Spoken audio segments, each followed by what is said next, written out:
तो कल हमने चर्चा कर ली थी। पांचवा अध्याय पर हमारा कंप्लीट हो चुका है, केवल एक श्लोक रह गया है।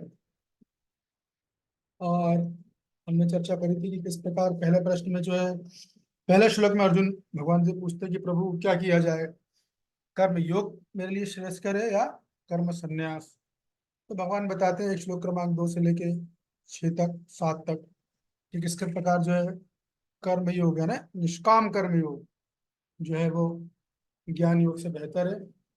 फिर 7 से लेकर 16 में भगवान बताते हैं कि निष्काम कर्म योगी या स्वरूप सिद्ध व्यक्ति के या नहीं नहीं, 7 से 16 में भगवान बताते हैं किस प्रकार ये निष्काम कर्म योग जो है ज्ञान योग के अलावा निष्काम कर्म योगी मुक्ति से हमको मुक्त करता है, बंधन मुक्त करता है। और फिर कल चर्चा करी थी हमने 17 से लेकर 29 तक स्वरूप शुद्ध व्यक्ति के लक्षणों की बात हुई थी कि किस प्रकार जो है साधक परमेश्वर का ध्यान केंद्रित करके मुक्ति प्राप्त करता है। तो ये वाला श्लोक कल जो लिया था हमने, इसे फिर आज से एक बार और लेना चाह रहा हूँ। अच्छा श्लोक है 26।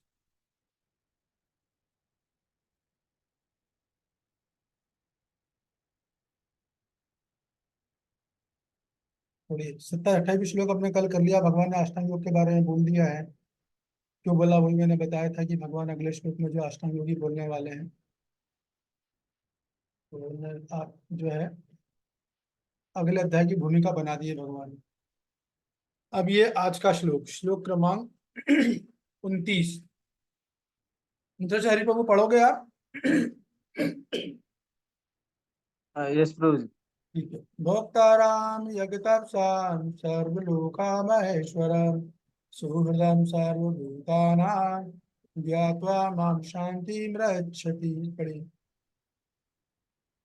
मुझे समस्त यज्ञों तथा तपस्वाओं का परम भोक्ता, समस्त लोकम तथा देवताओं का परमेश्वर एवं समस्त जीवों का उपकारी एवं हितैषी जानकर मेरे भावनामृत से पूर्ण पुरुष भौतिक दुखों से शांति लाभ करता है। कौन पढ़ रहा है ये?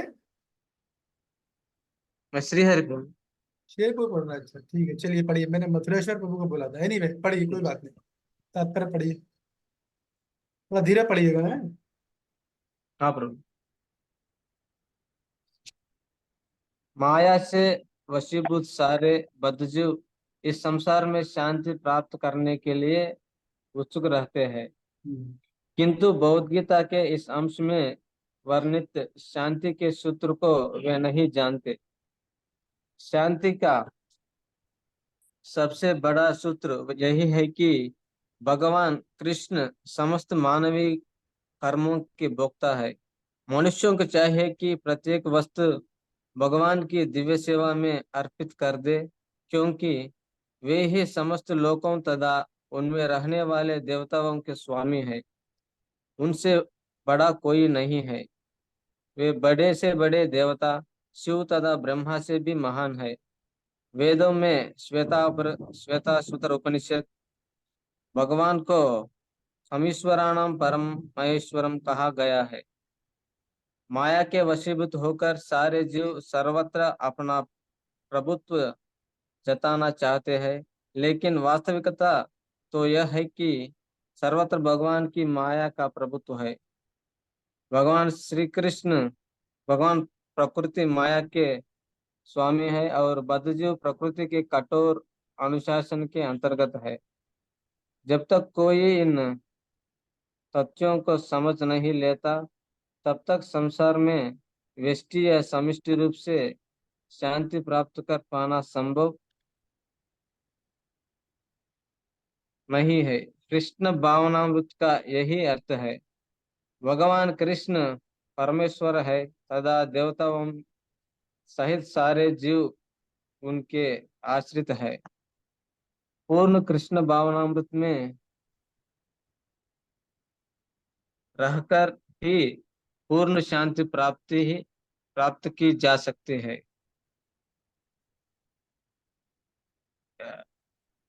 यह पांचवा अध्याय कृष्ण भावनामृत की, जिसे सामान्यतया कर्मयोग कहते हैं, वह व्यवहारिक व्याख्या है। यहाँ पर इस प्रश्न का उत्तर दिया गया है कि कर्मयोग से मुक्ति किस तरह प्राप्त होती है। कृष्ण ब्राह्मणामृत में कार्य करने का अर्थ है परमेश्वर के रूप में भगवान के पूर्ण ज्ञान के साथ कर्म करना। ऐसा कर्म दिव्य ज्ञान से भिन्न नहीं होता। प्रत्यक्ष कृष्ण भावनामृत भक्ति योग है और ज्ञान योग वह पथ है जिससे भक्ति योग प्राप्त किया जाता है। कृष्ण भावनामृत का अर्थ है परमेश्वर के साथ अपने संबंध का पूर्ण ज्ञान प्राप्त करके कर्म करना, और इस चेतना की पूर्णता का अर्थ है कृष्ण या श्री भगवान का पूर्ण ज्ञान। शुद्ध जीव भगवान के अंश रूप में ईश्वर का शाश्वत दास है। वह माया पर प्रभुत्व जताने की इच्छा से ही माया के संपर्क में आता है और यही उसके कष्टों का मूल कारण है। जब तक वह पदार्थ के संपर्क में रहता है उसे भौतिक आवश्यकताओं के लिए कर्म करना पड़ता है, किंतु कृष्ण भावनामृत उससे पदार्थ की परिधि में स्थित होते हुए भी आध्यात्मिक जीवन में ले आता है, क्योंकि भौतिक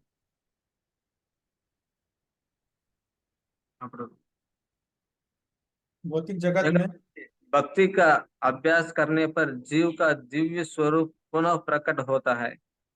जो मनुष्य जितना ही प्रगत है वह उतना ही पदार्थ के बंधन से मुक्त रहता है। भगवान किसी का पक्षपात नहीं करते।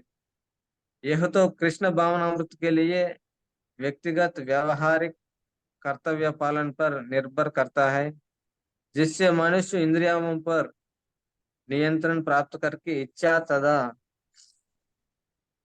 क्रोध के प्रभाव को जीत लेता है। और जो कोई उपर्युक्त कामेच्छाओं को वश में करके कृष्ण भावनामृत में दृढ़ रहता है वह ब्रह्म निर्वाण का दिव्य अवस्था को प्राप्त करता होता है। कृष्ण भावनामृत में अष्टांग योग पद्धति का स्वयमेव अभ्यास होता है, क्योंकि इससे अंतिम लक्ष्य की पूर्ति होती है। यम नियम आसन प्राणायाम प्रत्याहार धारणा ध्यान तथा समाधि के अभ्यास द्वारा धीरे धीरे प्रगति हो सकती है, किंतु भक्ति योग में तो ये प्रस्तावना के स्वरूप है, क्योंकि केवल इसी से मनुष्य को पूर्ण शांति प्राप्त हो सकती है। यही जीवन की परम सिद्धि है। इस प्रकार श्रीमद् भागवत गीता के पंचम अध्याय कर्मयोग कृष्ण भावनामृत कर्म का भक्ति वेदांत तात्पर्य पूर्ण हुआ। हरे कृष्ण। ओके, थैंक यू प्रभु। तो भगवान बोल रहा है, तो बहुत प्रसिद्ध श्लोक है, मेरे को लगता है आप सबने सुना होगा ये। भोक्ताराम यज्ञ तपसा सर्वलोका महेश्वरा सुहृदम सर्वभूतानां ज्ञात्वा मां शांति गच्छति।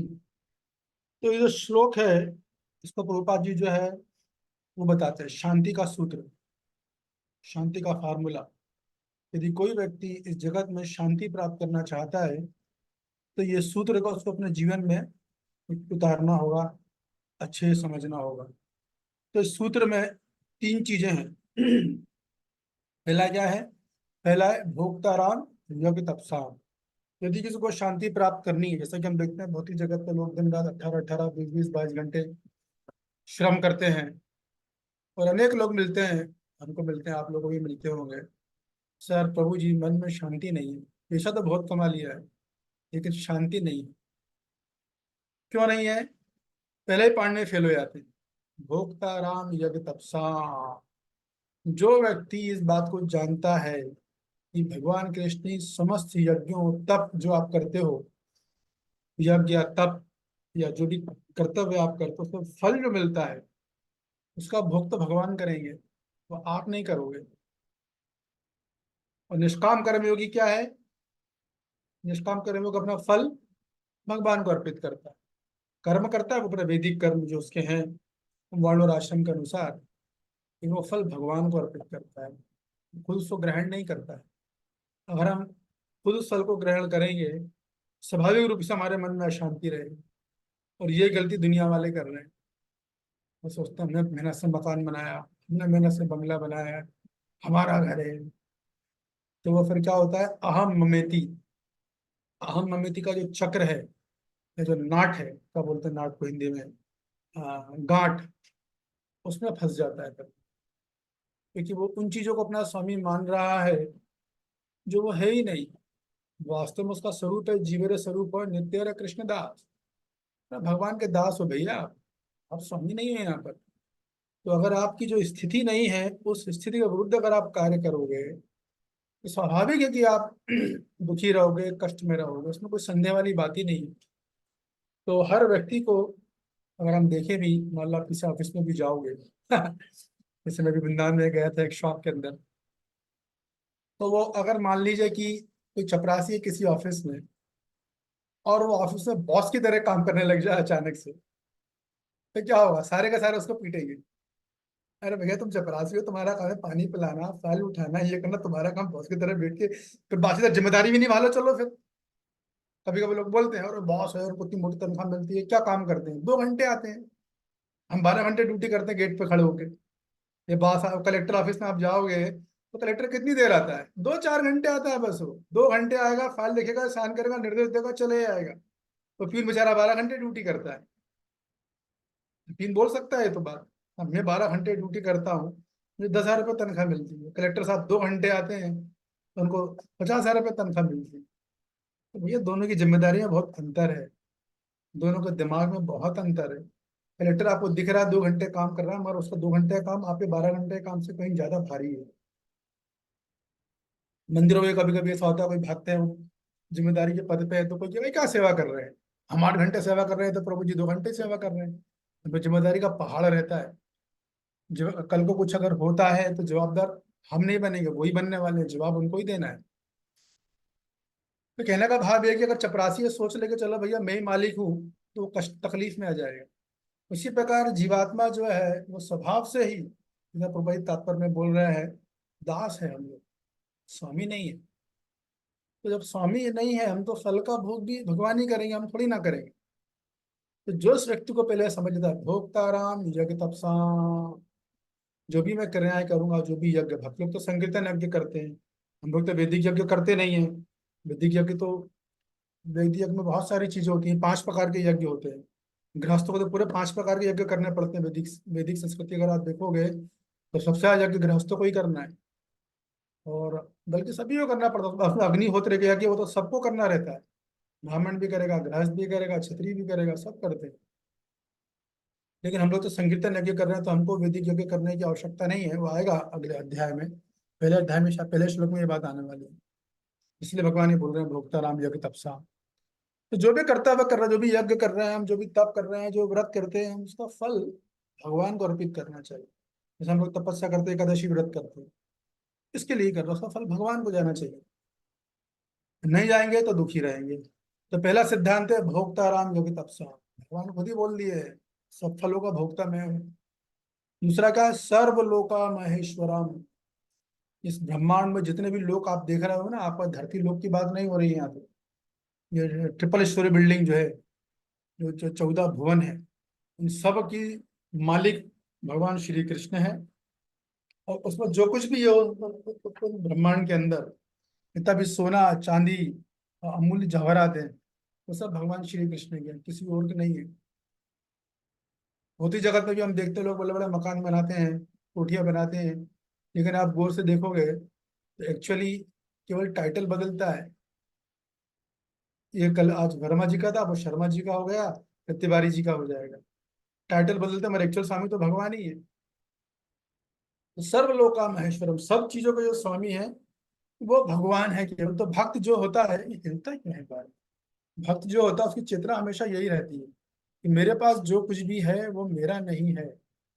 और भक्त जो भी चीज ग्रहण करता है, चाहे वो गृहस्थ हो, चाहे ब्रह्मचारी हो, चाहे वानप्रस्थ हो या सन्यासी हो, वो जो भी लेगा वो भगवान की सेवा के निमित्त लेता है। वो जानता है कि अल्टीमेटली स्वामी तो भगवान ही है एकदम, जो कुछ भी उसके पास आएगा वो सब भगवान की सेवा के लिए। इसलिए भगवान बोल रहा है सर्व लोका, एक नहीं जितने लोग तुमने सुने हैं आज तक और जितने देखे हैं, उन सबका स्वामी मैं हूं। और तीसरा है सुहृदम सर्वभूतानाम। इन तीनों में सबसे इंपॉर्टेंट कौन सा है, कौन बताएगा, किसी को आइडिया है? शांति का फार्मूला में तीन चीजें भगवान बोल रहे हैं। पहला भोक्ताराम जगतापसाम, दूसरा सर्वलोका महेश्वरम, तीसरा सुहृदम सर्वभूतानाम। यस विवेक प्रभु। सुहृद सुहृद सर्वभूतानाम। हाँ बिल्कुल सही जवाब, लॉक किया जाए आपके जवाब को।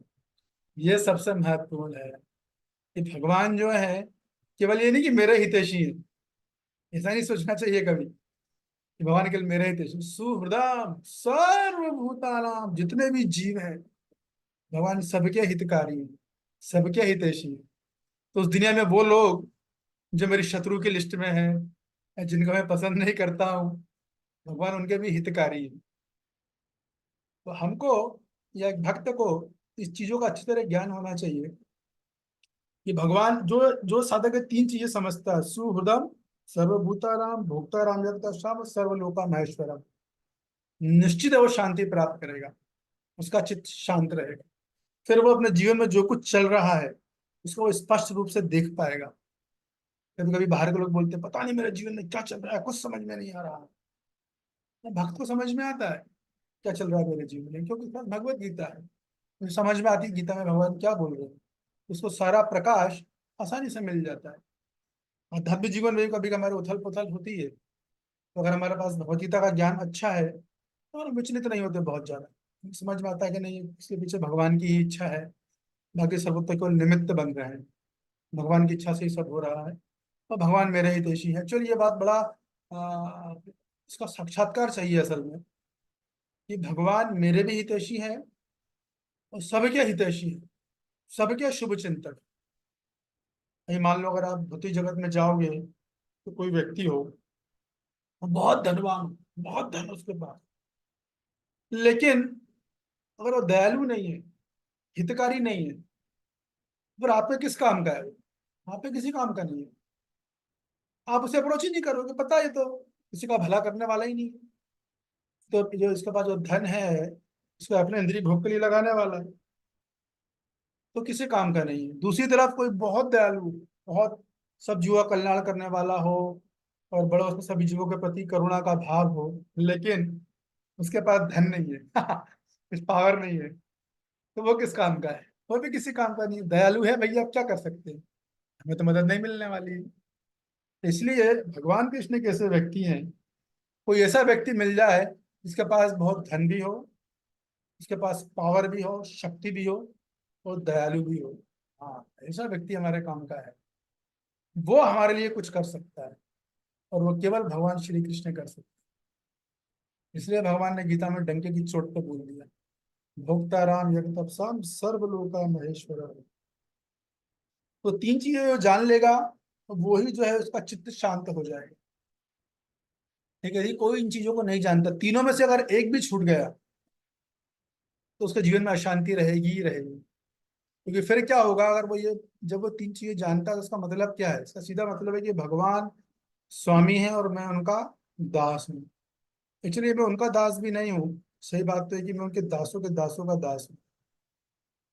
इसका मतलब ये है कि जब मेरे जीवन भगवान अगर मेरे स्वामी है तो मेरे जीवन में जो कुछ भी हो रहा है, जो कुछ भी यानी जो कुछ भी, अच्छा हो बुरा हो, शुभ हो अशुभ हो, जो कुछ भी हो रहा है उसके पीछे भगवान की अनुमति तो है, ये समझना चाहिए। जब ये भाव आ जाता है तो उससे क्या होता है, हम दूसरे लोगों को दोष नहीं देते थे, हमको समझ में आता है कि नहीं नहीं ये व्यक्ति निमित्त मात्र है, ये भी भगवान की कुछ योजना है और जो मेरे हित के लिए है। गीता में भगवान बोल रहे हैं सूदम सर्वभूताना। हो सकता है अभी मुझे समझ में नहीं आ रहा है ये बात, ये ऐसा क्यों हो रहा है मेरे साथ, तकलीफ मुझे क्यों आ रही है, लेकिन अगर मैं श्लोक पर विश्वास रख रहा हूँ, इसको श्लोक को गुनगुनाता भी हूँ, पढ़ता भी हूँ, समझने का प्रयास भी करता हूँ, तो भले अभी चीजें समझ में न आए, लेकिन in due course of time, उचित समय आने पर भगवान सारी चीजें उसको रिवील कर देते हैं कि आपके साथ क्यों हुआ, किस लिए हुआ, और अल्टीमेटली ये भी बता देंगे कि आपके बेनिफिट के लिए किया गया है। इसलिए अगर शांति प्राप्त करनी है तो इस सूत्र फार्मूला को, सूत्र को जो है अपनी हृदय में उतार लेना चाहिए। तभी जाकर हम सुखी रह सकते हैं, वरना सुखी रहने की कोई संभावना नहीं। सुखी मतलब शांत चित्त तभी हो सकता है, हमें तीन चीजें समझ में आ जाए। यदि हम स्वयं को भोक्ता मान लेंगे, भोक्ता राम जब तक सा, मैं ही भोक्ता हूँ, जो भी फल आएगा, जो भी मैं क्रिया करूंगा, फल आएगा, सब भोग मैं करूंगा, क्योंकि कर्मी लोग करते हैं ना, सकाम कर्मी, तो वो लोग फिर कभी दुखी नहीं, वो कभी सुखी नहीं रह सकते, वो सदैव अशांति रहेगा। और अगर वो सोच ले कि मैं सब जीवों का सर्वलोका महेश्वर हूँ, तो वो भी संभव नहीं है। रूपा जी बोलते हैं, भाई तुम क्या करोगे, एक मकान बनाओगे, दो मकान बनाओगे?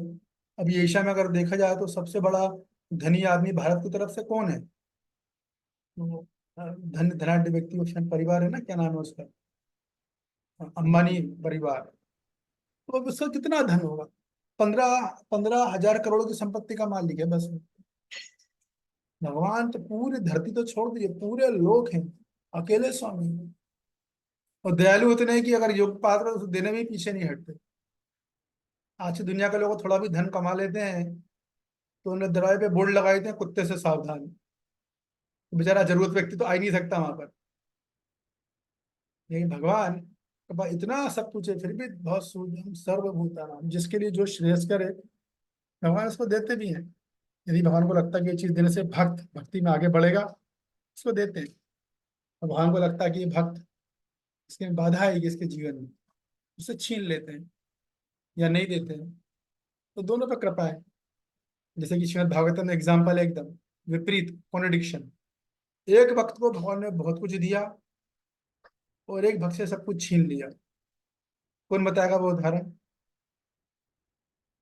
श्रीमद् भागवतम में उदाहरण है,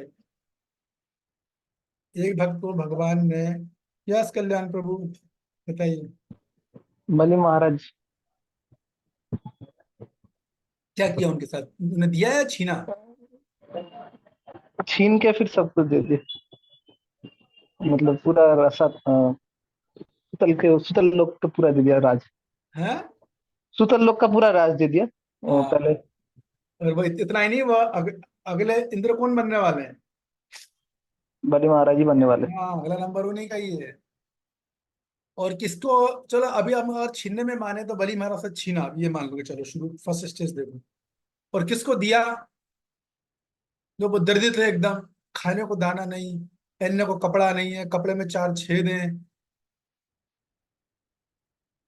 बताइए विवेक प्रभु। तो जी कृष्ण कृष्ण के मित्र सुदामा जी। हाँ, तो देखिए, सुदामा ब्राह्मण को भगवान, जो जिसके पास बुरी इतनी हालत थी कि वो जब गया द्वारका में मिलने के लिए भगवान से तो उनकी पत्नी थी, मतलब जाने के पहले पत्नी ने बोला था कि भाई इतने बड़े आप अपने मित्र से मिलने जा रहे हो इतने दिनों के बाद, तो गिफ्ट लेके जाना। ठीक है, तो घर में कुछ था ही नहीं, ये हालत थी, इतने दरिद्र थे बोलो। तो उसकी पत्नी अड़ोस पड़ोस में भाग मांग मूंग के 2 मुट्ठी वो लाई थी। उसको हम बुंदा में बोलते हैं मूड़ी या परमल बोलते हैं उसको। वो लेकर आई थी कि कृष्णा को देना है। जब वो वहां द्वारका में गए, भगवान खुद ने रिसीव करने आया, भगवान ने उनको अपने सिंहासन पे बिठाया, उनका अभिषेक किया, उनको पंखा जल रहे थे। रुक्मणी देवी तो सकपा गई, सारी जो रानियां थी पटरानी की, कौन है भाई, ये कौन है नंगा भूखा है यहाँ उसको भगवान ने अपने जगह सिंहासन पे बिठा दिया। अब भगवान रो रहे हैं, जब उसके अभिषेक उनका चरण धो रहे थे तो भगवान अपने आंसुओं से उनका अभिषेक कर रहे थे। इतना सब करेगा, सुदामा की तो हालत खराब हो गई। इतना बड़ा महल, सोने का महल था, जैसे रावण की सोने की लंका थी, वैसे ही भगवान की द्वारका सोने की थी पूरी। सोने की द्वारका और हीरे मोती जड़े हुए उसमें। और ये सब देख के बढ़िया भोजन वोजन किया, उन्होंने मेजबानी स्वीकार करी। अब उन्हें याद आ कि ब्राह्मणी ने बोला हुआ है कि कृष्णा को वो देना है उपहार में बदले में। उनकी हिम्मत ही नहीं हो रही थी। सोने की थाली, 26 तरह के व्यंजन, कहाँ मुरमुरे दूंगा मैं अपने इतने से इनको, तो पीछे छुपा रहे थे वो। नहीं, भगवान तो अंतर्यामी है, समझ गया, बोले निकालो निकालो निकालो, क्या जरूर भाभी ने कुछ भेजा है, दो दो, नहीं नहीं नहीं। भगवान ने छीना उनसे और मुरमुरे खाओ खूब। भगवान को उसमें आनंद आया। भगवान को आनंद मुरमुरे में नहीं आया, वो परमल बोलते हैं या चावल जो आप बोलते हैं उसमें नहीं आया। आनंद काय में आया? जो उसमें प्रेम था, हम उसका आनंद ले रहे थे। फिर सुदामा वहां से गए, जब वहाँ पहुंचे सुदामा को रास्ते में बड़ा, आचार्य बताते हैं, बड़ा दुख मना रहे थे, बोलते हैं, फालतू गया, मेरे को जाना नहीं था, और भगवान समझ गए होंगे कि मैं इससे कुछ मांगने गया हूँ, लगता है मेरी भक्ति से वो खुश नहीं हुए होंगे। ऐसा को विचार करते जा रहे थे। उस जगह पर गए जहाँ उनका घर था, तो वहां तो घर उनको दिखाई नहीं, वहां तो बड़ा महल दिखा था उनको आलीशान। बोले मैं गलत जगह आ गया क्या, गलत मोहल्ले में आ गया हूँ मैं क्या, मेरी कुटिया कहाँ चली गई। फिर बालकनी सिंह की पत्नी बाहर आई, और बिल्कुल आलीशान महंगी साड़ी पहने हुए, खूब सारे सोने का श्रृंगार। तब वो समझे, रह रहे हैं तो मेरी पत्नी है, तो उन्हें सब समझ में आ गया कि कृष्णा ने ये सब कुछ किया। तो बाद में बताते हैं सुदामा को बहुत दुख था इस बात का कि भगवान ने मेरा भक्ति को स्वीकार नहीं किया, उनको लगा हुआ कि मैं गरीबी में भजन नहीं कर पाऊंगा, फिर मेरे को इतना आलीशान महल दिया। तो देखिए कहने का मतलब है, भगवान सब चीज के स्वामी, किसी कुछ भी चीज देना भगवान के लिए बच्चे का काम। उनको दिया, बलि महाराज से सब छीन लिया, 3 पग भूमि मांगी थी उन्होंने बस। तो बलि महाराज ने बोला कि हे ब्राह्मण देवता, वामन देव के रूप में गए थे भगवान। उन्होंने बोला कि आपके पैर इतने छोटे छोटे हैं। भागवत में बड़ा अच्छा वर्णन है इसका, बड़ा अच्छा वो राधा गोविंद महाराज सुनाते हैं कथा, बड़े प्रेम भाव से सुनाते हैं वो। तो बोलते हैं वो कि 3 छोटे छोटे कद हैं, आपके पग हैं, इसमें क्या होगा आपका, आप बेटा मैं गुजारा भी नहीं कर पाओगे। आप मुझसे, मैं राजा हूँ, मैं मुझसे कुछ बड़ी चीज मांगिए, कुछ स्वर्ण स्वर्ण मुद्राएं मांगिए, कुछ जमीन जायदाद मांगिए, कुछ सुंदर पत्नी मांगिए जो मैं दूं। तो वामन देव बोलते हैं मुझे अगर आप दे सकते हो तो केवल 3 पग जमीन दो, नहीं तो मैं जा रहा हूँ, आपका नाम खराब होगा।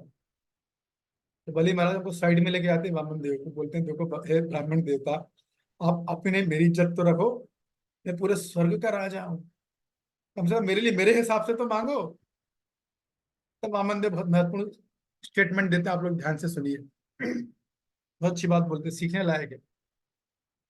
वहां पर वामन देव बोलते हैं कि भाग्य से जो मिला, यदि व्यक्ति उसमें संतुष्ट नहीं हो सकता, उसे पूरे ब्रह्मांड की भी संपत्ति मिल जाए तो वो संतुष्ट नहीं हो। ये बड़ा महत्वपूर्ण बात है, इसलिए बोलते हैं, संतोष ही धन है। तो संतोष ही धन का सिद्धांत भारत के लोग क्यों फेल हो जाते हैं, क्योंकि वो सूत्र को समझ नहीं पाते। लेकिन जो सूत्र को समझता है, ये 3 चीजें, जगत साम, सर्वलोका महेश्वरम, सुहृदम, सर्वभूतान, वो जो है शांति प्राप्त कर लेता है।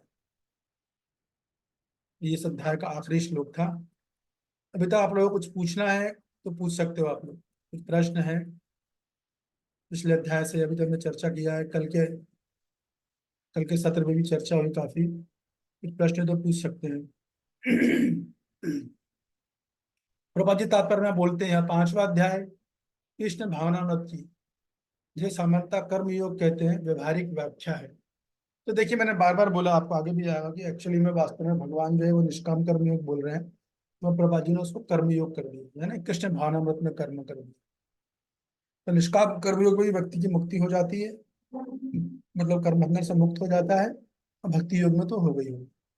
तो प्रभुपाद जी ने अपने यहाँ पर भक्ति योग का ही गुणगान किया कि किस प्रकार जो है भक्त चेतना ही होती है, भगवान का दास होता है, और जो शुद्ध, और वो जो है भगवान की सेवा कर कर माया के प्रभाव से मुक्त हो सकता है। तो अगर वैसा नहीं करेगा तो क्या करेगा, माया पे प्रभुत्व जमाएगा, जिससे वो माया के संपर्क में आता है, भौतिक जगत को भोगने की इच्छा के कारण जो है उसके सब कष्टों का कारण है।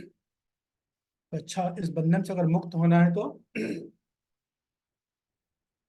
कृष्ण भावनामृत को व्यक्ति को ग्रहण करना चाहिए, भगवान की भक्ति करनी चाहिए, इस सूत्र को अपने आचरण में उतारना चाहिए।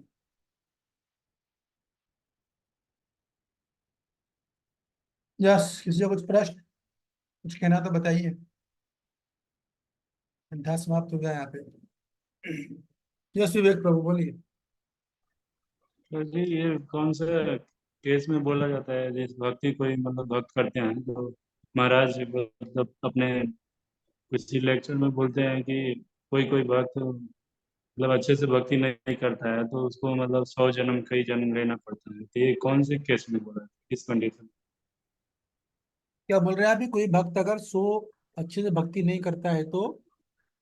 जैसे महाराज एक कथा में बोल रहे थे कि कोई कोई भक्त जैसे लापरवाही करते हैं या फिर अच्छे से भक्ति मतलब अच्छे से भक्ति नहीं समझ में आया कि क्या मतलब बताना चाह रहे थे कि उसमें मतलब कोई लापरवाही करता है ना भक्ति में, तो उसको 100 जन्म क्या बहुत सारे जन्म लेना पड़ सकता है, या फिर बोले कि एक क्षण में वो मतलब इस बहुत सारा अगर को पार कर सकता है, तो इसका मतलब नहीं समझना है कि 100 जन्म कई सारा जन्म लेना। कौन सा महाराज बोल रहे थे? परम पूज्य राधा गोविंद महाराज जी। अच्छा, पता नहीं भैया, देखो प्रवचन सुनना पड़ेगा, मैं तो ध्यान नहीं मेरे को। हालांकि उनके प्रवचन तो काफी सुने हैं मैंने। किस संदर्भ में कह रहे थे मेरे को पता नहीं है, तो प्रसंग संदर्भ देखना पड़ता है पहले ही, कौन सी बात महाराज किस प्रसंग में कह रहे हैं। बस जनरल जो मुझे समझ में आ रहा हो, तो स्वाभाविक है कि मान लो कोई भक्त गंभीरता से भक्ति नहीं करेगा तो कुछ जन्म तो लगेंगे ही ना उसको। स्वाभाविक बात है। तो कोई अच्छे से भक्ति कर सकता है तो एक जन्म में भी जा सकता है, ये बात है। और अगर भक्ति स्लो है, ढीली पोली है, एक्चुअली वो भी एक टॉपिक है कि वो तीव्र भक्ति का मतलब क्या है। कभी कभी हम लोग क्या सोचते हैं कि हमने खूब 16 माला अच्छे से कर ली। बेसिकली मुद्दा ये है कि चेतना का खेल है भक्ति। कृष्ण भक्ति जो है सारा खेल चेतना का है। इसलिए आपने पढ़ा है नेक्टर ऑफ इंस्ट्रक्शन पढ़ा होगा उपदेशामृत, तो उसके वो पढ़ोगे ना, प्रीफेस, प्रीफेस को हिंदी में बोलते हैं आमुख। तो उसमें प्रभुपाद जी लिखते हैं कि कृष्ण भावनात्मक प्रगति भक्त की चेतना पर निर्भर करती है। The advancement in Krishna consciousness is depend upon the attitude of the follower, ऐसा लिखते हैं वहां पर प्रभुपाद जी। तो प्रगति जो है वो असल में क्रिया तो हम करते ही हैं, करना चाहिए। बीच बीच में तो हम लोग नए होते हैं, इंद्रियों को जो है अपनी भगवान की सेवा में लगाते हैं, जो कि अच्छी बात है, दूसरे योगों से तो अच्छे हैं हम लोग। लेकिन उसके साथ ही फिर हमको चेतना पे भी ध्यान देना पड़ता है। हमारी मनोवृत्ति वो भक्तिमय होनी चाहिए, उससे प्रगति तेजी से होती है। ठीक है। तो जी, लेकिन कभी कभी जैसे नया भक्त लोग आते हैं ना, उनको थोड़ा जोर से डर बोलिए, रहता है थोड़ा ना। जोर से बोलिए, मैं आवाज कम आ पा रही है मुझे आपकी। प्रभु जी कह रहे हैं कि जो भक्त नए आते हैं भक्ति में, उनको डर रहता है ना कि भक्ति तो कर रहे हैं, पता ना इस जन्म में हम निकल पाएंगे नहीं, तो फिर उसके वो फिर कैसे अच्छे से भक्ति करे, तो उसको समझ में आया कि अच्छा भक्ति कर रहा है वो इसी जन्म में निकल जाए। हाँ, ये प्रश्न अच्छा, पर जब नए नए होते हैं तो उसको भय रहता है कि मैं भक्ति में, एक्चुअली अगर ये भय है, एक्चुअली नए भक्त का मतलब है ये कि भक्त हमेशा ये सोचता है कि मैं नया हूँ। ये एटीट्यूड होना चाहिए। ऐसा नहीं कि मैंने 20-25 साल निकाल दिया, मैंने बहुत सारी पुस्तकें पढ़ ली या पुस्तकें पढ़ दी तो मैं बहुत पुराना भक्त हो गया। नया भक्त पुराना भक्त एक अपने आप में अलग विषय है। लेकिन अगर ऐसी भावना है कि मैं भक्ति में प्रगति कर रहा हूँ कि नहीं कर रहा हूँ, मुझे अच्छे से भक्ति करनी है, ये जो एटीट्यूड है, जो चेतना है, इनिशियली बहुत अच्छी चेतना है, ऐसा भाव होना चाहिए। उससे क्या होता है, भक्त हमेशा सावधान रहता है, तो भक्तों से अपराध करने से बचता है। तो आपका जो प्रश्न है कि भैया प्रगति कैसे करें, तो स्वाभाविक बात है, उसको जो पहले से पहले तो हम जब नए नए होते हैं तो सबसे पहला तो मॉर्निंग प्रोग्राम चालू होता है। स्टार्टिंग ही यही से होती है। उसको हो सके रेगुलर करना चाहिए। अच्छे से जो शास्त्र पढ़ने चाहिए, थोड़े बहुत सेवाएं भी करनी चाहिए। तो प्रगति करने का मतलब ये है कि एक भक्त को सबसे पहले अपनी पूरी लाइफ को संतुलित करना चाहिए। उसमें साधना भी हो, सेवा भी हो, और आपका क्या बोलते हैं सदाचार भी हो। इसको बोलते हैं ट्रिपल एस फार्मूला, इसे नोट कर लो आप। अगर तेज प्रगति करनी है, ट्रिपल एस फार्मूला अप्लाई करना पड़ता है। साधना, सेवा और सदाचार। साधना मतलब अच्छे से नाम जप करना, सुबह का कार्यक्रम अटेंड करना, जैसे शारीरिक नहीं मानसिक रूप से भी वहाँ उपस्थित रहना, कुछ सेवाएं करना, और उसमें अध्ययन आता है, नित्य प्रति अध्ययन। अध्ययन कंपलसरी। अपनी जो 24 घंटे हैं उसको इस तरह से बनाना चाहिए कि हमारे पास कम से कम 1 घंटा तो अध्ययन करें ही करें। ज्यादा कर सकते हैं तो 2-3 घंटा, डिपेंड करता है, अलग अलग है। तो कोई भक्त 6-6 घंटे भी करते हैं, डिपेंड करता है अपने आप में। लेकिन एक असंतुलित प्रोग्राम होना चाहिए, जिसमें साधना के लिए समय हो, साधना में पढ़ना भी आना है और प्रवचन सुनना भी आना है। फिर इसके बाद सेवाएं भी करनी, क्योंकि हमारे मन अंदर रजोगुण है, तमोगुण है, उसको हमें निकालना है। इंद्रियां भी अनियंत्रित हैं, मन भटकता है, तो हम इंद्रियों को भगवान की सेवा में लगाते हैं। इस आप जाकर जो मंदिर भक्त जो है प्रसाद सेवा कर रहे हैं, तो वो क्या कर रहे हैं, इंद्रियों को भगवान की सेवा में लगा रहे हैं। आप देखिएगा जो भक्त, ये नोटिस किया हमने कि जो लोग अपनी इंद्रियों को अधिक से अधिक भगवान की सेवा में लगाते हैं ना, वो बहुत जल्दी से प्रगति करते हैं, तेजी से प्रगति करते हैं, क्योंकि अपनी इंद्रियों को भगवान की सेवा में लगा रहे हैं। उससे क्या होता है, इंद्रिया शुद्ध हो जाती है। इंद्रिया शुद्ध होती है, मन नियंत्रित होता है। मन नियंत्रित होता है, फिर वो जब शास्त्र पढ़ता है, भगवत गीता वगैरह, तेजी से समझ में आती है। ये लाभ दूसरे ज्ञान योगी अष्टांग योग के लाभ नहीं है। उनको बड़ा कठिन हो जाता है इंद्रियों को नियंत्रित करना, क्योंकि उनके पास इंद्रियों के लिए कोई सेवा ही नहीं होती, इंद्रियों को जो है एंगेजमेंट ही नहीं है उनके पास। ये बात है। तो साधना, सेवा और सदाचार। सदाचार मतलब भक्तों से अच्छे से मिलना, उनसे अच्छे से व्यवहार रखना, जहां तक हो सके अपने आप को खतरनाक जो चीजें, हाथी माता अपराध, उससे बचा के रखना। थोड़ा दो शब्द सह लो तो ज्यादा अच्छा है। अगर अपनी भक्ति को बचाना है तो दो शब्द बोलने के बजाय भक्त सोचता दो शब्द सह लेंगे बरोबर, वो ज्यादा अच्छा है। क्योंकि मैं आया किस लिए, मैं भक्ति करने तो आया हूँ ना। भक्ति तो मैंने घर छोड़ा, परिवार छोड़ा, दोस्तों को छोड़ा है, सब छोड़ा है। तो सबसे काम है सदाचार, भक्तों से मिलना, हरे कृष्णा बोलना, लिमिटेड बात करना, काम की बात करना। कोशिश ये करो ऐसे शब्द नहीं बोला जाए कि भक्तों का दिमाग एजिटेट हो। क्यों बोला जाए, क्यों बोलना, हमको पता भी है कुछ भक्त कुछ करा, मत बोलो, हम क्यों बोले। ठीक है, सबके अपने अपने अर्थ, मेरे अपने अनर्थ हैं। इसको बोलते हैं सदाचार। वरिष्ठ भक्त उनसे किस तरीके से बात करना है, अपने मित्र इक्वल भक्त उनसे कैसे बात करना है, अपने से कनिष्ठ हैं उनको किस तरीके से बात करना है, वो सब जो है सीखना पड़ता है। वरिष्ठ भक्त होते हैं उनको प्रणाम करके आदर सम्मान दे के बात की जाती है। जो अपने छोटे होते हैं उनको स्नेह दिया जाता है, और जो हमारे बराबर होते हैं उनसे मित्रता का व्यवहार किया जाता है। ये शास्त्र बताते हैं। तो इन चीजों का हमें अच्छा ध्यान रखना चाहिए। तीन चीजें हैं, सब नोट कर लो। साधना, सेवा, सदाचार, ट्रिपल एस फार्मूला है ये। इसको अगर आप अप्लाई करोगे, तेजी से भक्ति में प्रगति होगी। कोई आपको भक्ति में प्रगति करने से रोक नहीं पाएगा। ठीक है। जी प्रभु जी, थैंक यू। और कुछ, किसी को कुछ बोलना है, कुछ कहना अभी है? हम रुके हुए हैं, स्टॉप लिया हुआ है। सचिनंदन प्रभु, कुछ आपका टिप्पणी, टीका टिप्पणी नहीं ठीक है, है? ठीक है, ठीक है, क्या बोला, आप सुन नहीं पाया प्रभु में? ठीक है प्रभु जी। ठीक है, ओके, बढ़िया। आपके चेहरे की मुस्कुराहट बता रही है कि आप प्रसन्न चित्त हो। ऐसी होना चाहिए भक्त, प्रसन्न चित्त। यस कल्याण प्रभु। हरे कृष्ण प्रभु जी। प्रभु जी आपने बोले भक्त सबका हितैषी होता है, हाँ तो जैसे हितैषी होने वाला पॉइंट थोड़ा सा एक्सटेंड कर देंगे, मैं वो तभी थोड़ा हाँ, सा ये बहुत कर बड़ी गया बात होंगे। बोली आपने, बहुत अच्छा पॉइंट बोला। देखिए, जब मैं बोलूँ ना भक्त सबका हितैषी होता है, उसको समझिए।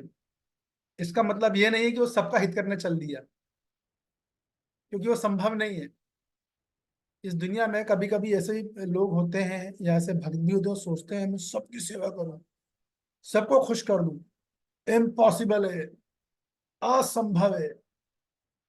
उल्टा जितना खुश करना जाओगे उतना आपको बदनामी मिल जाएगी। ठीक है ना। लेकिन जहाँ हमारी सेवा होती है, जो हमारी सेवा दी गई है, उस सेवा में हमको ये प्रयास करना चाहिए कि हम सब भक्तों का अच्छे से सेवा कर सकें, उनको प्रयास कर सकें। और जहाँ रही बात हितैषी की, तो हितैषी भगवान श्री कृष्ण के अलावा कोई नहीं हो सकता। इम्पॉसिबल है, कोई नहीं, यानी कोई नहीं संभव या शुद्ध भक्त। अब हितैषी का मतलब क्या है? हितैषी का मतलब ये है कि वो जरूरी थोड़ी कि सबके पीछे लग गया, प्रभु जी आपको प्रसाद दूं, आप पे कपड़े धोऊं, क्या आप पे दवाई चाहिए, ये मतलब नहीं है उसका। इसका मतलब ये है उसके मन में इस भक्तों के प्रति भावना बहुत अच्छी होती है। वो किसी का अमंगल नहीं सोचता है कि भगवान ये भक्त भक्ति से हट है, इसको मंदिर से निकाल दिया जाए, बहुत भक्त है भैया, बहुत परेशान है, ऐसा कभी उसका भाव नहीं होता है। तो वो सबके मंगल की कामना करता है, सबके हित की कामना करता है। जैसे प्रभुपाद जी थे, प्रभुपाद जी अपने लेटर में जब अपने शिष्य को पत्र लिखते थे ना, वो नीचे लिखते थे, योर एवर विल विशर, है ना, आपका एक शुभ चिंतक। क्यों? ये प्रभुपाद जी संपूर्ण जीवों को शुभ चिंतक थे। शुभ चिंतक का मतलब क्या है? भक्त ये सोचता है कि सारी दुनिया भगवान कृष्ण की भक्त बने, ये शुभ चिंतक का मतलब है।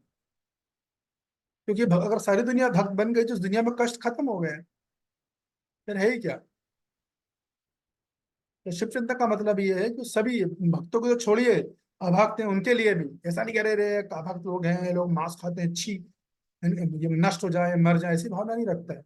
देखता हमारे भक्त जाते हैं, हम तो प्रचार करते हैं उल्टा, आइए प्रभु जी मंदिर में आइए, कुछ माला का जाप कीजिए, कुछ गीता सुनिए। तो ये क्या, ये कल्याणकारी कार्य। कल्याण का मतलब ये है कि दूसरों को कृष्ण से जोड़ना, दूसरों को कृष्ण भावनामृत देना। कुछ नहीं दे सकते हो तो प्रभुपाद जी ने हमें बड़ा पावरफुल हथियार दिया है, वो कोई भी दे सकता है, पहले दिन आया भक्त भी दे देगा। भगवान का प्रसाद, आप भगवान का प्रसाद दे दो, प्रार्थना करके दे दो, भगवान से अपना भक्त बनाओ। अब उसको भगवान के बीच में आपने अपना कर्तव्य कर दिया, वो प्रसाद सारा रोल निभा देगा। इस खान में कितने ही भक्त प्रसाद बन के आए, खा गए, डिवोटी बने। ऑफकोर्स मैं तो नहीं बना क्योंकि मुझे मुझे प्रसाद में इतनी रुचि नहीं आई लेकिन यह है कि बहुत कई भक्त जो प्रसाद से खा के भक्त बने हैं। तो कल्याणकारी का अर्थ ये है कि वो यही सोचता है कि कैसे भगवान का भक्त बन जाए, बस मैं से कैसे भगवान का भक्त बना, ये बात है। ठीक है। थैंक यू प्रभु जी, हरे कृष्ण। जैसे मान लो आप देखो, कुछ भक्तों को मैंने देखा है आपके इस वृंदावन में ही, ये भक्त जो है कुछ के प्रसाद जाके दूसरे जीव जंतु को भी देते हैं, जो बच जाता है ना वो, तो वो क्या है, वो कल्याणकारी कार्य है। क्योंकि वो प्रसाद उन्होंने लिया, इसका मतलब क्या है, जिस जानवर को प्रसाद मिला उसकी नेक्स्ट लाइफ जब वो मरेगा सीधा ह्यूमन बॉडी मिलने वाली है उसको डायरेक्ट। पूरे इतनी लंबी 84 योनि का चक्कर उस भक्त ने बचा दिया है। तो कृष्ण भक्ति बहुत सुपर डुपर चीज है एक्चुअली में, अभी हमको जितना से बने पता नहीं है। असल में हम भक्तों से घिरे रहते हैं ना, तो हमको सब नॉर्मल लगने लगता है। इसलिए प्रभुपाद जी ने बोला है कि अगर तुम्हें पता चल जाए ना तुम्हारे बगल में जो व्यक्ति बैठा है वो कौन है, तो तुम बेहोश होकर गिर पड़ोगे। तो वैसे भी जो हमारे आसपास जो लोग हैं सब दिव्य बहुत ऊंची हस्तियां हैं, लेकिन बात वही है कि गीता 6 समझ में आएगी तब मैं भक्त समझ में आएगी। नहीं तो हम तो जनरली ऊपरी चीजें ही देखते हैं, ऐसे बोल रहा है, ऐसे खा रहा है, ऐसे चल रहा है, ये बाहरी चीजें देखते हैं। जैसे कृष्ण भक्ति दुनिया की सबसे आसान चीजें मैं बोलूंगी। अगर जो आदमी सकारात्मक सोच रखता है ना, उसको भगवत गीता इतनी स्पष्ट दिखाई देगी है। यही श्लोक अगर देखेंगे, जो नकारात्मक व्यक्ति होगा उसको कुछ पल्ले नहीं पड़ेगा, सब नेगेटिव दिखेगा उसके में। देखिए शास्त्र जो है ना, या प्रभुपाद जी ने अपना तात्पर्य इस तरीके से लिखे कि जैसी भक्त की चेतना होगी वैसा उसको तात्पर्य रिवील होने वाले हैं। तो बड़ा अद्भुत खेल है कृष्ण भक्ति, बड़ी सुंदर चीज है। आप हम लोग भाग्यशाली हैं, हम इसको जी संस्था में आते हैं, बढ़िया बढ़िया प्रभुपाद जी के तात्पर्य मिले हमको, हमें इतना अच्छा भक्तों का संघ है, इसका हमें लाभ उठाना चाहिए। यह अखिलेश प्रभु बोलिए।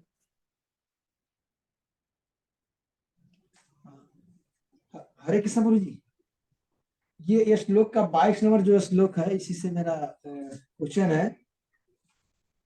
गुरु जी आवाज 22 जा नंबर, रहा है आवाज? 22 नंबर। जी 22 नंबर श्लोक है। ये ही संस्पर्शा होगा दुख ये न ये होते आद्यंतवंत कौन्ते न ते सुरम ते बुध। ये श्लोक तो हम लोग बार बार पढ़ते हैं और याद भी हो गया है। हाँ, ये जो संस्पर्शा का भोग है, फिर हम न चाहते हुए भी वहां खींचे जाते हैं, फिर लगता है थोड़ा संस्पर्श कर ले, तो फिर कैसे होगा एक मिनट हम? में सुन नहीं पा रहा, पता नहीं क्या, थोड़ा तेज बोलिए। क्या बोला आपने? श्लोक आ गया सामने स्क्रीन पर, हाँ तो क्या हो गया इसमें? तो ये हम ना न चाहते हुए भी उसमें हम रम जाते हैं, फंस जाते हैं। किसमें फंस जाते हैं, किसमें रम जाते हैं? ये है संसार। संसार में, टच वाला अच्छा। में, हाँ संपर्क वाला में। हाँ हाँ, तो प्रश्न क्या है? मेरा प्रश्न ये है प्रभु जी कि ये जो कुछ ये संस्पर्शा माने, जो संस्पर्श का जो अति है, जो हम तो गीता पढ़ रहे हैं और हाँ उसके हाँ बावजूद भी उसी की तरफ हमारा मन जाता है, उसी की तरफ ध्यान जाता है, हाँ हाँ। तो उससे कैसे हम बचे? ओके, तो कल अखिलेश प्रभु जी का प्रश्न है कि भगवान ने यहाँ बोल दिया यही संस्पर्श जब होगा, दुख योना, दुख की योनि है ये। तो हम भक्ति में तो आ तो गए हैं, लेकिन कभी कभी हमारा भी संस्पर्श जा हो जाता है स्पर्श हमारा हो जाता है, तो उससे कैसे बचे? तो मैंने बताया था कि इसमें 2 काम करने पड़ते हैं। सबसे पहले संस्पर्श जा क्यों होता है? हमारे वेग के कारण, इंद्रियों के वेग के कारण। तो प्रभुपाद जी तात्पर्य लिखते हैं ना, वो 6 तरह के वेग हैं। वो प्रभुपाद जी ने जो नेक्टर ऑफ इंस्ट्रक्शन से लिया है उपदेशामृत से, वो 6 तरह के वेग, वाचो वेगम, मनसा वेगम, क्रोध वेगम, जिह्वा वेगम, उदर वेगम। तो जो वेग आते हैं उनको हमें सहन करना सीखना चाहिए। जो हमारी भोग की प्रवृत्ति है उसको हमको सहन करना चाहिए। और दूसरी तरफ क्या करना चाहिए, सहन भी अब हम ज्यादा नहीं कर पाएंगे, क्योंकि हम अगर हमारा भक्ति में हमको दिव्य सुख प्राप्त नहीं हो रहा, भक्ति का सुख प्राप्त नहीं हो रहा, तो वो सुख कैसे प्राप्त करें? तो उस एक अप्लीकेबल हमारे स्तर पर है। बाकी जो बहुत उच्च कोटि के भक्त हैं उनको तो भागवत खोली नहीं, भगवत गीता खोली नहीं, तो दिव्य सुख के स्तर पर होते हैं, दिव्य चेतना पे होते हैं। लेकिन हमारे स्तर पे क्या होता है कि हमें बहुत सारी सेवाएं हमारी अथॉरिटी में मिलती है, तो उन सेवाओं में एक सेवा होगी जिसमें हमारा स्वाभाविक रूप से हमारा मन ज्यादा लगता हो। जैसे किसी को पुस्तक वितरण की सेवा बहुत अच्छी लगती होगी, किसी को प्रसाद वितरण की सेवा अच्छी लगती होगी, किसी को पुस्तक पढ़ना अच्छा लगता होगा, किसी को कीर्तन करना अच्छा लगता होगा। तो ये बहुत सारी सेवाएं, तो जिस सेवा में हमारा मन अच्छा लगता है वो सेवा हमको अधिक करनी चाहिए। क्यों करनी चाहिए? वो सेवा को हम अधिक से अधिक करेंगे तो हमको थोड़ा सा आनंद, कुछ सुख, कुछ शांति प्राप्त होती है। जब वो प्राप्त होता है तो हम जो आप जो बोल रहे हो ना कि अपने आप को कैसे रोके, तो हम वहां पर उसको अपने इंद्रियों को रोक पाते हैं। हम अलाउ नहीं कर पाते कि वो संस्पर्शा करें, इंद्रिया अपने विषयों की तरफ जाएं। तो जहां हमारी उसे रूप गोस्वामी उद्दीपन नाम देते हैं, उसे संस्कृत में बोलते हैं उद्दीपन। आप पढ़ोगे ना, नेक्टर पढ़ा होगा, आप लोगों ने बताया होगा, उद्दीपन नाम बोलते हैं उसको। तो हमें वो क्रियाएं करनी चाहिए, वो और सेवा तो करनी जो हमें अथॉरिटी से मिलती है, लेकिन ये एक सेवा जो हमारी है अधिक, जिसका हमारा अधिक रुझान है, वो करना चाहिए। उससे क्या होता है कि जिन सेवा में हमारा रुझान नहीं है वहां पर भी हमारा रुझान आ जाता है, और वो सेवा भी हम अच्छी चेतना में कर पाते हैं भगवान की कृपा से। दूसरी बात, भगवान से प्रार्थना करनी चाहिए। मैं भगवान, मेरा आज संस्पर्शा हो गया, मैं नहीं चाहता था कि मैं इंद्रिय भोग करूं, मेरी बहुत इच्छा थी, मैं सुबह सुबह, लेकिन फिर भी हो गया। तो आप कृपया करके जो है मेरे को मेरी जो ये इंद्रिय भोग की प्रवृत्ति है, कृपा करके आप मुझे से खत्म करें। देखिए, इंद्रिय भोग की प्रवृत्ति हम लोग खुद से खत्म नहीं कर सकते, ये मान लेना चाहिए। इसको पूरी तरह स्वीकार कर लेना चाहिए कि इंद्रिय भोग की जो संस्पर्शा है वो हम खुद से नहीं कर पाएंगे। हम क्या कर सकते हैं? प्रयास।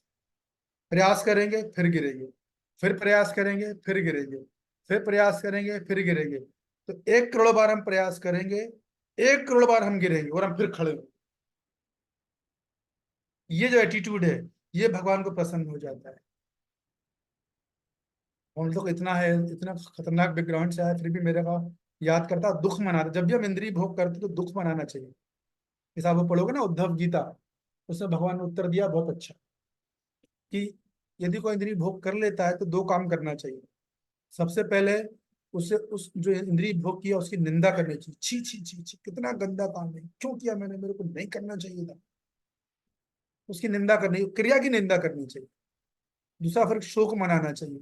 हे भगवान, मेरे से हो गया, मैं नहीं चाहता था, मेरे से हो गया, कृपा करके मुझे क्षमा कीजिए, मेरे से नहीं हो पाएगा, आप मेरी सहायता कीजिए। तो भगवान बोलते हैं कि जब ऐसा भक्त करता है, निंदा भी करेगा उस इंद्रिय भोग की, और खुद दुख मनाएगा, शोक मनाएगा,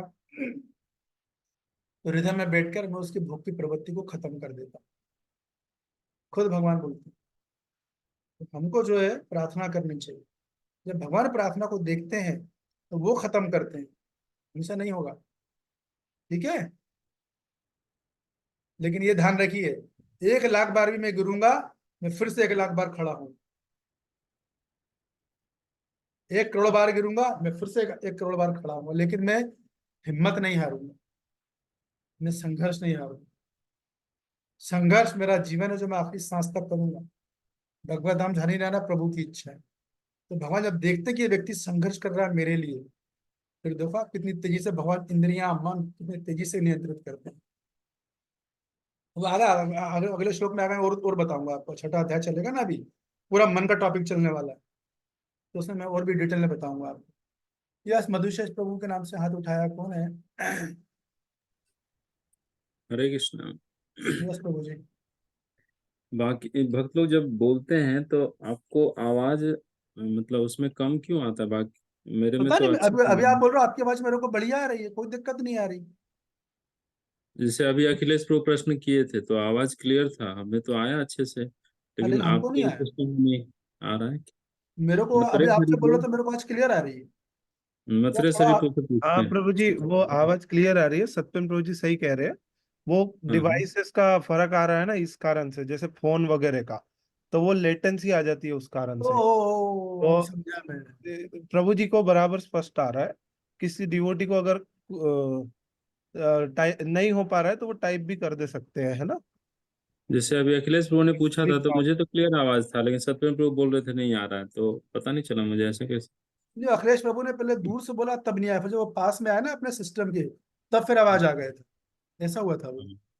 ऐसा शुरू तो में नहीं नहीं कि आया। उसमें साउंड साउंड मतलब आपके वाले में कम है या फुल नहीं करना नहीं, है, ऐसा मेरा तो फुल नहीं? साउंड है। अच्छा, मेरा आपका साउंड हमेशा फुल। फुल रहता है, मैं स्लो करता ही नहीं। अच्छा। मेरा जो लैपटॉप है इसमें फुल, मैं तो लैपटॉप से कर रहा हूँ ना, फुल साउंड रहता है। ओ, हम लोग तो मोबाइल से कर रहे हैं। हाँ, ये लोग मोबाइल से करो तो फर्क आएगा प्रभु, उसका तो फर्क आता है, तो बोल रहे हैं ना, लैपटॉप मोबाइल से करेंगे तो फर्क आएगा, क्योंकि वो उतना सपोर्ट नहीं कर पाएगा ना सिस्टम को। अच्छा अच्छा। और किसी का कोई ठीक है। प्रश्न है क्या? बस और किन्हीं का है, राजशेखरन प्रभु का है, रस सिंधु गोपाल प्रभु का है। बोलिए राजशेखर प्रभु, प्रश्न। Raje Rajesh Karan Gopal Prabhu, ask your question. Hare Krishna, hearing from. Hello, Prabhu, answer not able to hear your voice. I sent the question to अभी chat. अभी आवाज हमें भी क्लियर नहीं आ रहा है प्रभु जी। जी उन्होंने प्रश्न भेज दिया है, राजशेखरन प्रभु ने टाइप करके। Hello, राजशेखर टाइप कर उन्होंने दिया है। प्रभु जी मैसेज पढ़ करके सकते हैं भेज प्रश्न? इसको दिख रहा है प्रश्न का? मेरे को जी तो नहीं प्रभु दिख जी, रहा है। एक मिनट प्रभु जी को थोड़ा सा 2 मिनट। हाँ, प्रभु जी ने एक्चुअली चैट में डाल दिया है। रीड आउट करना है कि प्रभु जी? हाँ, रीड आउट कीजिए, what is the question? Suharitam Sarva Bhutanam means well-wisher of all living entities. But in purport, Srila Prabhupada mentioned Lord Krishna is the beneficiary in all human activities. Why? What is the significance in this point? प्रभु जी समझ गया ना? एक late में सीधा PowerPoint, actually क्या है, मेरे पास English Bhagavad Gita नहीं है। जी जी इंग्लिश में हिंदी में फर्क पड़ जाता है ना, बात ये है। जी। कौन सा श्लोक? अच्छा, आज का श्लोक है, एक मिनट में निकालता हूँ। हिंदी में इंग्लिश में फर्क पड़ जाता है, क्योंकि लैंग्वेज टू लैंग्वेज ट्रांसलेट कभी नहीं होता, केवल उसकी स्प्लिट को ट्रांसलेट किया जाता है। कहाँ पर हिंदी में वो, आप बताओगे मेरे को? सुहृदम सर्वभूतानां, वेयर इट इज।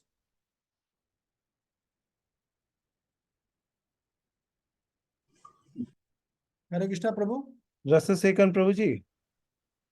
प्रभु जी प्रभुपाद जी कहाँ बोल रहे, बता पाएंगे please Prabhu ji? I don't have English Bhagavad Gita right now with me. in the purport, from the first paragraph, fifth line, Lord Krishna is the beneficiary in all human activities. In the purport, fifth line. You hearing? You are hearing me? Oh, purport 6 line, that is in English book, correct? Yes. In Hindi, Hindi is it's not necessary, it will be different. Fourth or fifth line. Lord Krishna is the beneficiary in all human activities. Okay. But the purport is Sugrutam Sarva Bhutanam, all living entities, right? Not only all the Yes. living. So what is the significance? Why? Oh, What is okay, simple, I understood. See, Krishna is saying that Lord Krishna is the beneficiary of all living. Do you understand the beneficiary means? Do you well-wisher? understand? Well-wisher. Huh? Well-wisher. He's a well-wisher and a beneficiary. Yes. So he's Lord Krishna only. That means Lord Krishna is the only personality in the world who thinks well for all living entities. Yes.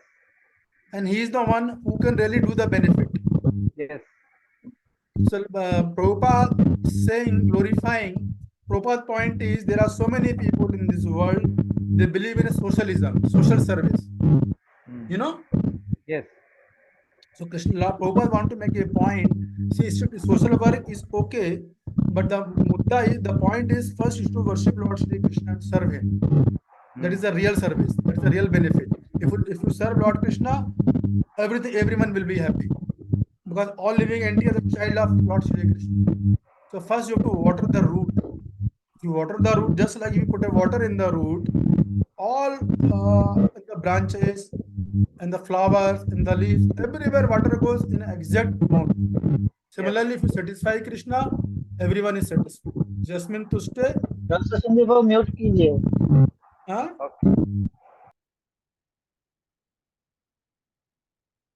Jasmine Tushte, Jagat Tushte. So Lord Shri Prabhupada wanted to make a glorifying Lord Shri Krishna. He is the beneficiary, he is the भोक्ताराम। Whatever activity you do, the fruit to be offered to the Lord Shri Krishna. Okay? Okay, Prabhu. Thank you. प्रभु हरे कृष्ण। प्रेम प्रकाश बोल रहा प्रभु। हरे प्रेम कृष्ण। प्रकाश प्रभु। हाँ प्रभु। Yes प्रभु, आपकी आवाज थोड़ा देखो प्रभु, आपकी आवाज थोड़ा स्लो आता है। अच्छा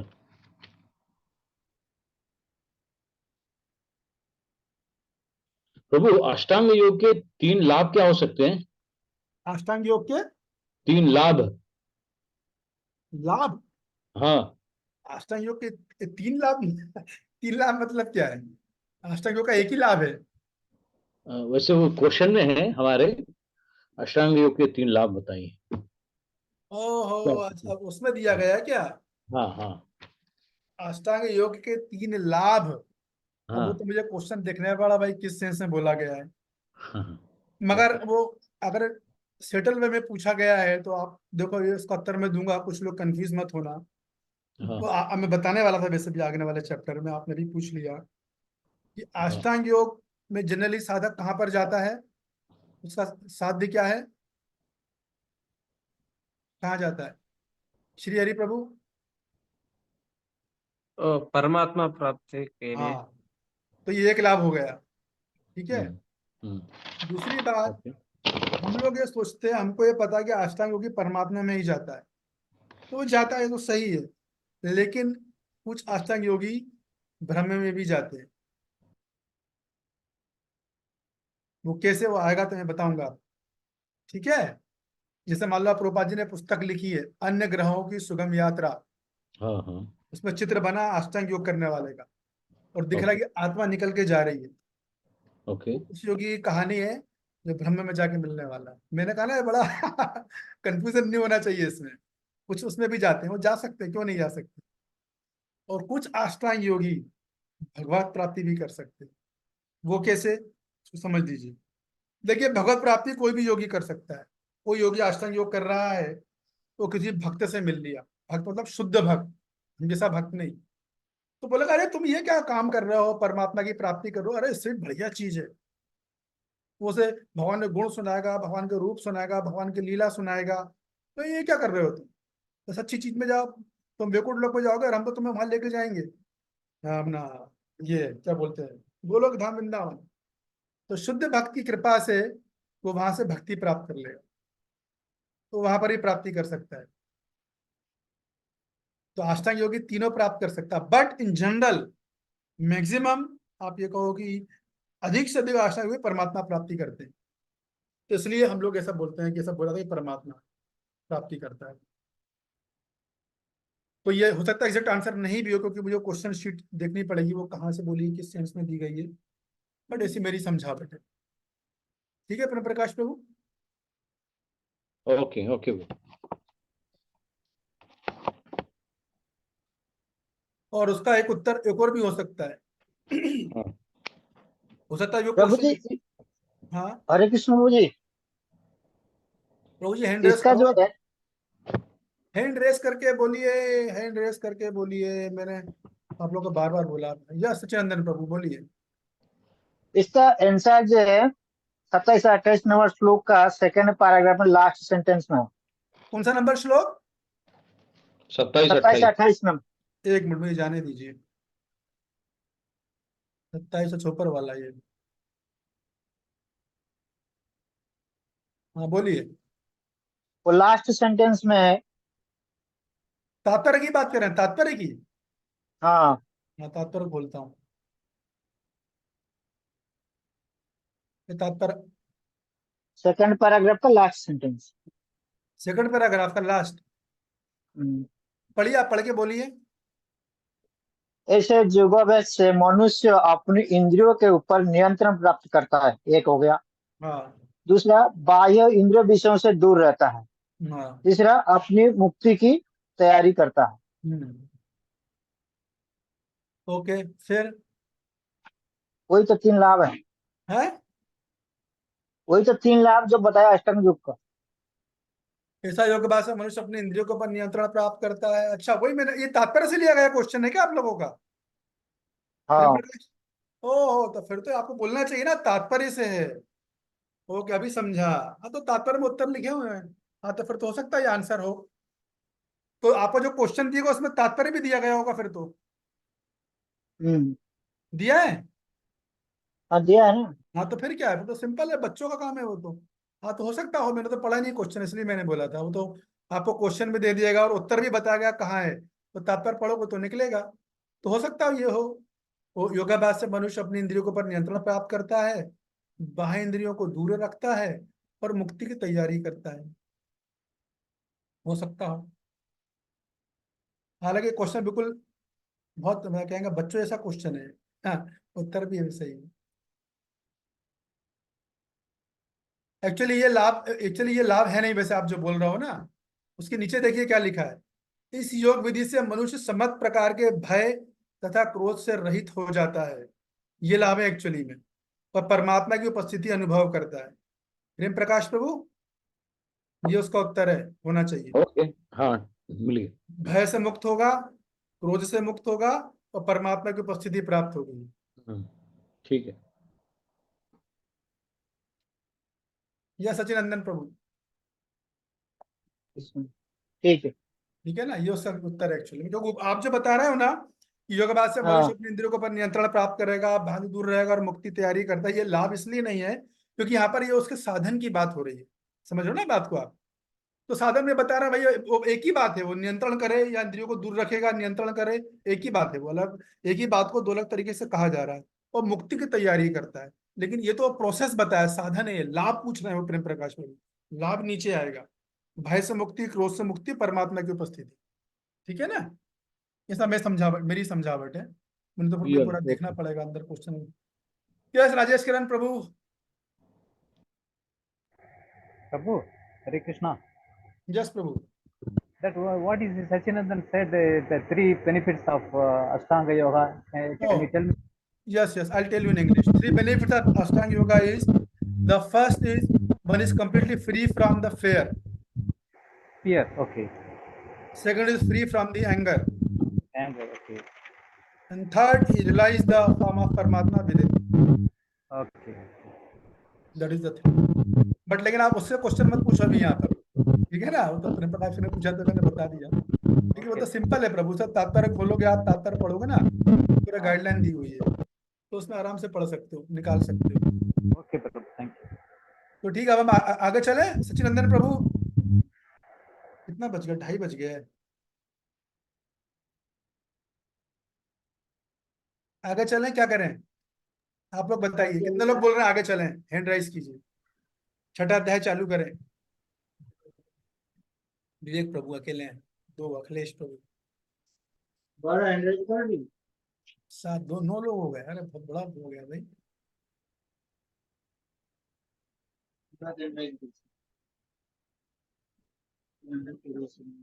इतने सारे लोग, मतलब आगे चलने वालों की संख्या ज्यादा है क्या? 11। चलो भाई, बहुमत आगे वालों का है। हालांकि मेरी इच्छा थी, मैं दूसरे प्रभु से बोल ही रहा था कि मैं सोच रहा था कि छठवां अध्याय जो है मैं अगले मंडे से चालू करूंगा। मेरी इच्छा नहीं थी बोलने करने की। मैं चाह रहा था कि 5वां यहीं पे खत्म कर दे, लेकिन बहुमत आप लोगों की तरफ है तो हमें झुकना ही पड़ेगा। अरे 7 हो गए, ऐसा हो गया, ठीक है। हटा लीजिए आप लोग, हाथ हटा लीजिए, रिमूव कर लीजिए अपना हैंड। तो अब कितने लोग चाहते हैं कि नहीं मंडे से चालू करें? जिधर बहुमत होगा वो कर दूंगा मैं। मंडे से चालू करने वाले कितने हैं?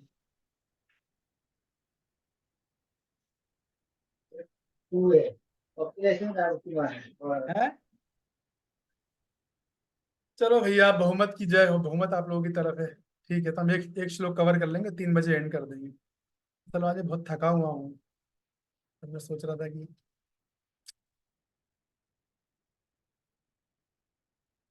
तो छठवां जो अध्याय है, ये अष्टांग योग, इसको ध्यान योग भी बोलते हैं। तो जैसा कि मैंने आपको बताया था कि भगवान ने अभी श्लोक क्रमांक 2 श्लोक में 27 और 28 में अष्टांग योग की चर्चा कर दी थी। तो वो एक तरह से संकेत था कि भगवान जो है अष्टांग योग को, ध्यान योग बोले, अष्टांग बोले, इसकी चर्चा करने वाले हैं। तो विवेक प्रभु पढ़ोगे आप? मैं श्लोक पढ़ता हूँ। श्री भगवान उवाच अनाशिता कर्म फलम कार्यम कर्मा करोति या च सन्नासी च योगी च निर्राग्नि च क्रिया। श्री श्री भगवान ने कहा, जो पुरुष अपने कर्म फल के प्रति अनासक्त है और जो अपने कर्तव्य का पालन करता है, वही सन्यासी और असली योगी है। वह नहीं जो न तो अग्नि जलाता है और न कर्म करता है। हाँ, तो देखिए सबसे पहले यहाँ पे हमको मुद्दा समझना है। ये मुद्दा क्या है? मुद्दा यह है कि अर्जुन ने 5वें अध्याय के पहले श्लोक में प्रश्न पूछ लिया था, आपको अगर याद हो, कि भगवान क्या किया जाए। एक तरफ आप बोलते हो कि संन्यास ले लो, यानी जब भी भगवान बोलते हैं कि युद्ध करो तो अर्जुन अर्जुन जी ये सोचते हैं कर्म बंधन लगेगा। अगर भगवान बोलते हैं चलो छोड़ो युद्ध मत करो, तो अर्जुन का सोचते संन्यास लेना है। तो उन्होंने पूछा था कि क्या करूं, युद्ध करूं या संन्यास लूं, कर्म संन्यास बेहतर या कर्म योग करना यानी युद्ध करना बेहतर। तो भगवान ने उसको पूरा 5वां अध्याय बताया और ये बताया कि एक ऐसा भी योग है जिसे बोलते हैं निष्काम कर्म योग, जिसमें तुम कर्म करोगे और फल भगवान को अर्पित करोगे, वो बेहतर है, क्योंकि तुम उसमें जो है कर्म बंधन में नहीं बंधोगे। ज्ञान योग तो नहीं कर सकते, कि ज्ञान योग में क्या है अर्जुन जी, कि वहां कुछ क्रिया नहीं है। तो ज्ञान योग में खतरा रहता है पतन होने का, क्योंकि जैसे मैंने बताया कि ज्ञान योगी कुछ सेवा तो करता नहीं है इंद्रियों के लिए, वो तो बस वेद विमर्शन करते हैं, तो वेद विमर्शन रहता। अभी यहाँ पर भगवान, देखिए इसको समझिएगा, पिछले अध्याय में भगवान ने निष्काम कर्म योग और ज्ञान योग की तुलना करी और प्रभुपाद जी ने भक्ति योग तात्पर्य में बोला। यहाँ पर भगवान फिर से निष्काम कर्म योग और अष्टांग योग की तुलना करके अर्जुन को बताने वाले कि अष्टांग योग बेहतर है या निष्काम कर्म योग बेहतर है। लेकिन प्रभुपाद जी हर जगह भक्ति योग तात्पर्य में डालेंगे। ये सिंपल सी बात आप समझ लो। तो देखिए भगवान ने सबसे पहले ही बोल दिया कि देखो अष्टांग योगी क्या करता है, कि अष्टांग योगी निष्क्रिय होता है, क्योंकि उसे तो योग में बैठेगा वो, तो मन उसका पूरी तरह नियंत्रित होना चाहिए, पहले 100% वैराग्य चाहिए, मन पूरा नियंत्रित हो, उसे करने को कुछ नहीं होता है, क्रिया नहीं है वहां पर, कोई क्रिया नहीं है इसका मतलब वैदिक कर्म नहीं है, इसको समझिएगा। क्रिया तो करेगा ही ना, बोल रहा है तो क्रिया कर रहा है, सांस लेगा तो क्रिया तो कर रहा है, लेकिन जो अष्टांग योग का सन्यासी होता है या ज्ञान योग का भी होता है, ये वैदिक कर्मों का त्याग कर देते हैं, क्योंकि उनको जरूरत नहीं होती, चित्त शुद्ध हो चुका है। यहाँ पर भगवान, खैर मैं ज्यादा नहीं बताऊंगा, यहाँ पर भगवान सिंपल में बात बोल रहे हैं कि अर्जुन जी देखिए ऐसा है कि वो सन्यासी जिसने कि अपने कर्मों को छोड़ दिया है, जैसे वैदिक कर्म में क्या होता है, उसको तो भगवान बोल रहे हैं अग्नि नहीं जलाता। अग्नि नहीं जलाने का मतलब ये है निराग्नि। निराग्नि से मतलब ये नहीं कि खाना पकाने वाले अग्नि की बात नहीं हो रही है। सन्यासियों को वैदिक पद्धति में एक सॉरी यज्ञ करना पड़ता है, तो ब्राह्मण को भी करना पड़ता है, गृहस्थ को भी करना पड़ता है, रोज करना पड़ता है, और वह अग्निहोत्र, उसमें 2 घंटे लगते हैं कम से कम, तो वो करना अनिवार्य होता है। तो यदि कोई ऐसा सन्यासी है जिसने कि अपने नित्य कर्म छोड़ दिए और ध्यान योग करने बैठ गया है, नित्य कर्म जो है वो छोड़ दिए और ध्यान योग करने बैठ गया, उससे वो योगी अच्छा है जो अपने नित्य कर्मों को कर रहा है। नित्य कर्म का मतलब है जो नित्य उसके वैदिक कर्म उसको कर रहा है, तो फल से अनासक्त है, फल वो भगवान को अर्पित कर रहा है, वो ज्यादा बेहतर है। ऐसा क्यों, कौन इसका उत्तर देगा? जिसने योगा लीडर समझ लिया होगा वो उसको समझ जाएगा। दूसरे शब्द में भगवान ये बोल रहे हैं कि निष्काम कर्म योगी अष्टांग योगी से बेहतर है, एक लाइन में अगर बोले तो। अभी जबकि अष्टांग योग के तो चित्त 100% शुद्ध हो चुका है, तभी तो गुरु ने अष्टांग योग दिया, नहीं तो देता नहीं। ऐसा क्यों बोल रहे हैं भगवान? ऐसा इसलिए बोल रहे हैं, इसको समझिएगा, आगे वाले श्लोक में भी आने वाला है, कि मान लो कोई व्यक्ति है, कोई सोचता है सब छोड़ो, नित्य कर्म वगैरह कौन करना, उसमें बड़ी झंझट है, मुझे लाल कपड़े पहनता हूँ सन्यासी बन जाऊंगा। लेकिन वो अपने नित्य कर्म को छोड़ दिया है और ध्यान योग लगा रहा है, लेकिन मन में तो इंद्रिय भोग का चिंतन चल रहा है, उससे इंद्रिय भोग का चिंतन कर रहा है, तो क्या फायदा है इससे? इससे अच्छा है कि तुम अपने जो आपको जो कर्म है नियत कर्म करो, तो फल को भगवान को अर्पित करो, उससे आपका चित्त शुद्ध हो जाएगा। आपका चित्त ठीक है, फल भगवान को अर्पित करो, फल से आप अनासक्त हो। बोला ना श्लोक में, अनासक्त अनासक्त कर्म फलम, कार्यम करोति या कार्यम करोति, कर्म कर रहा है लेकिन क्या कर्म फल से अनासक्त है। अनाश्रिता मतलब वो फल से आसक्त नहीं है। तो वो, और वो बेहतर है बजाय किसके, चस सन्यासी के, उस सन्यासी से निराग्नीय, जिसने निराग्नीय यानी अग्निहोत्र त्याग दिया है, और जो चक्रिया यानी अक्रिय है, वो क्रियाहीन है, वो सक्रिय नहीं है, वो सन्यासी कुछ नहीं कर रहा है, उससे वो योगी अच्छा है जो कि अपने नियत कर्मों को करता है, अपनी ड्यूटी करता है, फल भगवान को अर्पित करता है। ये बात भगवान यहाँ पर बोल रहे हैं। ठीक है श्री हरि प्रभु, समझ में आया कि नहीं आया? हाँ यस प्रभु जी। है ना, सिंपल सी बात है। एक सन्यासी है, एक व्यक्ति है जो खुद ब खुद सन्यासी बन गया है। ठीक है, अभी एक प्रभु क्वेश्चन नोट कर लो बाद में। एक व्यक्ति जिससे सन्यासी बन गया, झंझट छोड़कर मेरे को नित्य कर्म नहीं करना, लेकिन जब वो ध्यान योग करने बैठा तो मन में तो भोग का चिंतन चल रहा है उसका। तो उससे अच्छा भगवान बोल रहे हैं भाई वो व्यक्ति अच्छा है जो अपने नियत कर्मों करके फल भगवान को अर्पित कर रहा है। करेक्ट। तो वो ऐसे सन्यासियों को मिथ्याचारी बोला गया है। तो अर्जुन एक्चुअली, आप इसके पीछे टेक्नोलॉजी है। अर्जुन भगवान क्या चाहते हैं इसको समझिए। भगवान अर्जुन से क्या चाहते हैं, युद्ध करना या युद्ध से संन्यास लेना, क्या चाहते हैं भगवान श्री हरि प्रभु? युद्ध करना अच्छा है। हाँ, इसलिए भगवान बार बार निष्काम कर्मियों को ठोक रहे हैं कि अर्जुन तुम संन्यास मत लो, तुम्हारे बस का काम नहीं है ये। मतलब अर्जुन तो योग्य है, उनके बहाने हम लोगों को बोला जा रहा है, जो साधारण लोग हैं उनको क्या आप वो छोड़िए और आप जो है नित्य कर्म करिए। जैसे एक बार मैं कैंपस प्रीचिंग में था, मेरे पास एक व्यक्ति आया, बोला आप लोग सब मंदिर में रहते हो? मैं बोला हाँ। बोला आपने सब घर बार छोड़ दिया है क्या? मैंने कहा नहीं ऐसा तो नहीं है, हम लोग यहाँ रहकर घर बार की भी सेवा करते हैं। तो मेरे को बोला कि देखिए प्रभु जी, ऐसा है कि मैं जो आप मेरे यहाँ व्यवस्था करा दो मंदिर में, और मैं घर बार छोड़ना चाहता हूँ। मैंने आपके घर में कौन कौन है? बोला मेरी पत्नी है, मेरे बच्चे हैं, मेरे बच्चे भी हैं। तो मैंने कहा उनकी देख रेख कौन करेगा? बोले नहीं मैं तो मैं बड़ा परेशान हो गया हूँ अपनी पत्नी से, बच्चों से, पत्नी अपने मस्त है, बच्चे अपने आप में है, मैं सब छोड़ छाड़ दूंगा, वो मैं यहाँ आना चाहता हूँ, आप मुझे यहाँ पे रख लो। उसको मैंने जम के डांटा, 1 घंटा क्लास ली थी उसकी मैंने कहा झांसा वापस जाना, अभी तुम्हारी जिम्मेदारी है, बीवी की जिम्मेदारी निभाना है, आपको बच्चों की जिम्मेदारी निभाना है। फिर जब हो जाओ, सारी जिम्मेदारी निबट जाओ, फिर आना।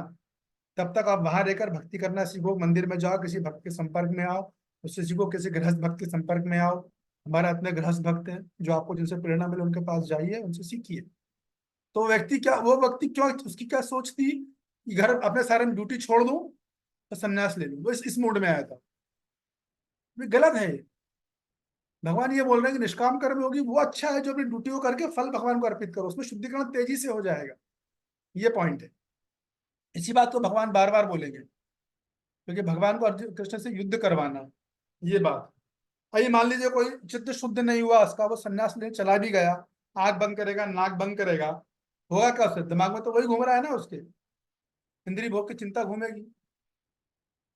इससे अच्छा है कि भैया अपने कर्तव्य कर्म करो, और अपना जो है आप अपना फल जो है वो भगवान को त्याग दो। आप इस बात को बोला जा रहा है, क्योंकि अब उसका चित्त शुद्ध नहीं है। सन्यास के लिए मैंने आपको बताया कि देखिए ज्ञान योगी, सन्यास योगी वही बन सकता है जिसका कि चित्त शुद्ध हो गया 100%।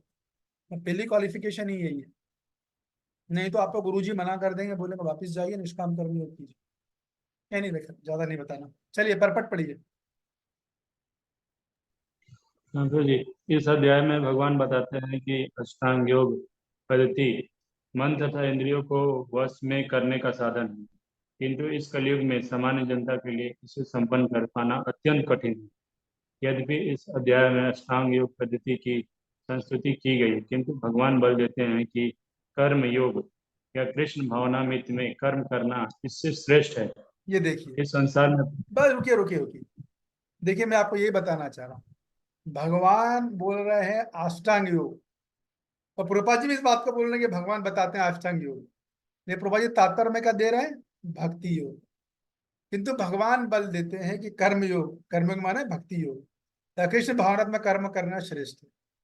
तो प्रभुपाद जी की विशेष दया, विशेष करुणा है, क्योंकि सच बात है कि अष्टांग योग करना प्रैक्टिकल नहीं है।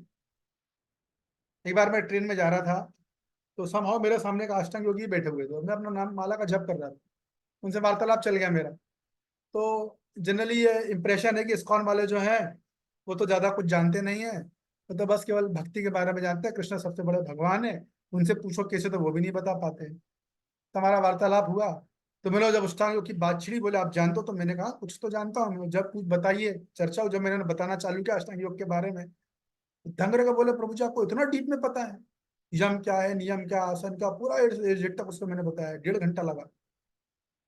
और बाद में मैंने उसको बोला कि आप अष्टांग योग प्रैक्टिकल नहीं है। बोला कैसे? मैंने कहा स्टेज में बैठ के आप अष्टांग योग कर सकते हो? कहा बोला नहीं, लेकिन मैंने कहा मेरा भक्तों को मैं भी कर लूंगा।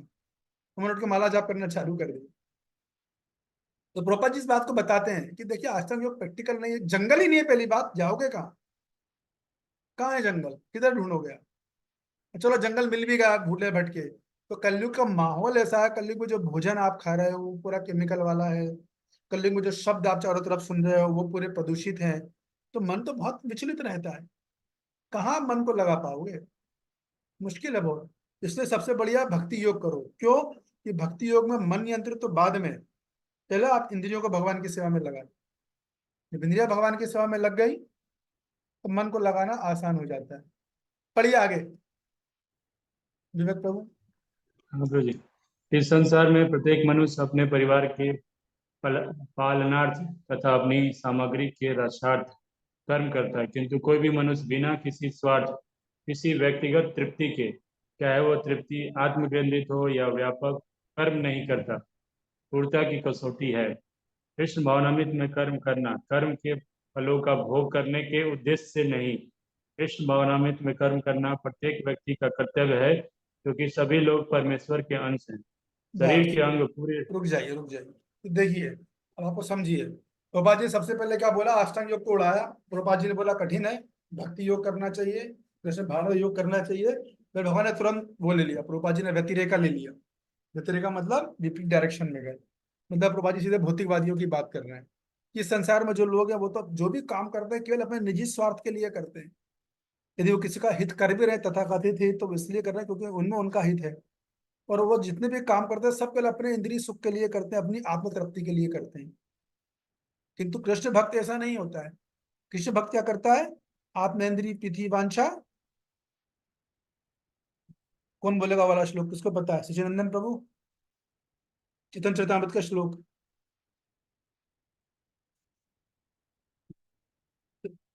जस कल्याण प्रभु बोलिए। आत्मेन्द्र पृथ्वीवान से तारे बोले काम, कृष्ण पृथ्वीवान वंशा धरे प्रेम नाम। बहुत सुंदर। प्रभुपाद उसी को यहाँ पर इसका अनुवाद यहाँ पे डाल रहे हैं कि कृष्ण भाव प्रत्येक व्यक्ति का कर्तव्य है कि सभी के लोग परमेश्वर के अंश हैं और वो सभी के लिए कार्य करता है। फिर प्रभुपाद जी बताएंगे किस प्रकार कृष्ण को संतुष्ट करने का मतलब है। प्रभुपाद जी शरीर का एग्जाम्पल देंगे कि अगर आप जो है पेट को संतुष्ट कर दो तो सारे अंग संतुष्ट होते हैं। इसी प्रकार कृष्ण को संतुष्ट कर दो। कृष्ण जो राजेश किरण प्रभु पूछ रहे थे वही बात यहाँ पर आई है। पढ़िए आगे पढ़िए प्रभु। शरीर के अंग पूरे शरीर के लिए कार्य करते हैं। शरीर के अंग अपनी तुष्टि के लिए नहीं, अपितु पूरे शरीर की तुष्टि के लिए कार्य करते हैं। इसी प्रकार जो जीव अपनी तुष्टि के लिए नहीं अपितु परम ब्रह्म की तुष्टि के लिए कार्य करता है, वही पूर्ण सन्यासी या पूर्ण योगी है। कभी कभी सन्यासी सोचते हैं कि उन्हें सारे कार्यों से मुक्ति मिल गई, तो हाँ वे ये देखिए कभी कभी सन्यासी सोचते हैं। अब प्रभुपाद जी जो है ये ना, यस पढ़िए। अतः वे अग्निहोत्र जी बोल रहे हैं। वे अग्निहोत्र अगर करना बंद कर देते हैं। लेकिन वस्तुतः वे स्वार्थी हैं, क्योंकि उनका लक्ष्य निराकार ब्रह्म से तादात्म्य में स्थापित करना होता है। ऐसी इच्छा, भौतिक इच्छा, ये तो श्रेष्ठ है। क्या हुआ? भौतिक इच्छा से तो श्रेष्ठ है, किंतु यह स्वार्थ से रहित नहीं होती। इसी रुक प्रकार जाइए, जो योगी रुकिए रुकिए। तो देखिए मैं आपको वही बात बोल रहा था ना कि कभी भी कुछ सन्यासी ऐसे होते हैं जो अपने कार्यों से मुक्ति चाहते हैं। अग्निहोत्र यज्ञ कर नहीं करेंगे, ये सन्यासी का कर्तव्य अग्निहोत्र यज्ञ करना, मैंने बताया गृहस्थों का कर्तव्य। तो वो अग्निहोत्र करना बंद कर देते हैं, छोड़ हम तो अष्टांग योग करेंगे, मतलब हम आवश्यकता नहीं है करने की। और चलो वो योग्य भी है, अगर रूपा जी बोलो चलो मान लो कि वो योग्य भी है तो भी वो स्वार्थी है। क्यों स्वार्थी है? क्योंकि उनका लक्ष्य क्या है? निराकार ब्रह्म में मिलना, ब्रह्म ज्योति में मिलना उनका लक्ष्य है। तो स्वार्थी क्यों हुए भाई? कौन इसका उत्तर देगा? ईश्वर बलराम प्रभु, आप आजकल बोलना बंद कर दिए, का नाराज होगा आप हम लोगों से? ईश्वर बलराम प्रभु, कोई नाराजगी है क्या? भाई बेचारा वो मेहनत कर रहा है, अष्टांग योगी या ज्ञानी योगी, वो ब्रह्म ज्योति में जा रहा है। ब्रह्म ज्योति में जाना में कोई छोटी मोटी चीज थोड़ी है, लेकिन प्रभुपाद जी बोल रहे हैं वो तो स्वार्थी है। इसका क्या मतलब है? क्यों प्रभुपाद जी उसको पीट रहे हैं? राजकुमार प्रभु एंड बलराम ईश्वर प्रभु, राजकुमार प्रभु से बोलो क्या बोल रहे हैं? बताइए। राजकुमार प्रभुपाद जी तो ज्ञान योगी को स्वार्थी बोल रहे हैं, ऐसा क्यों?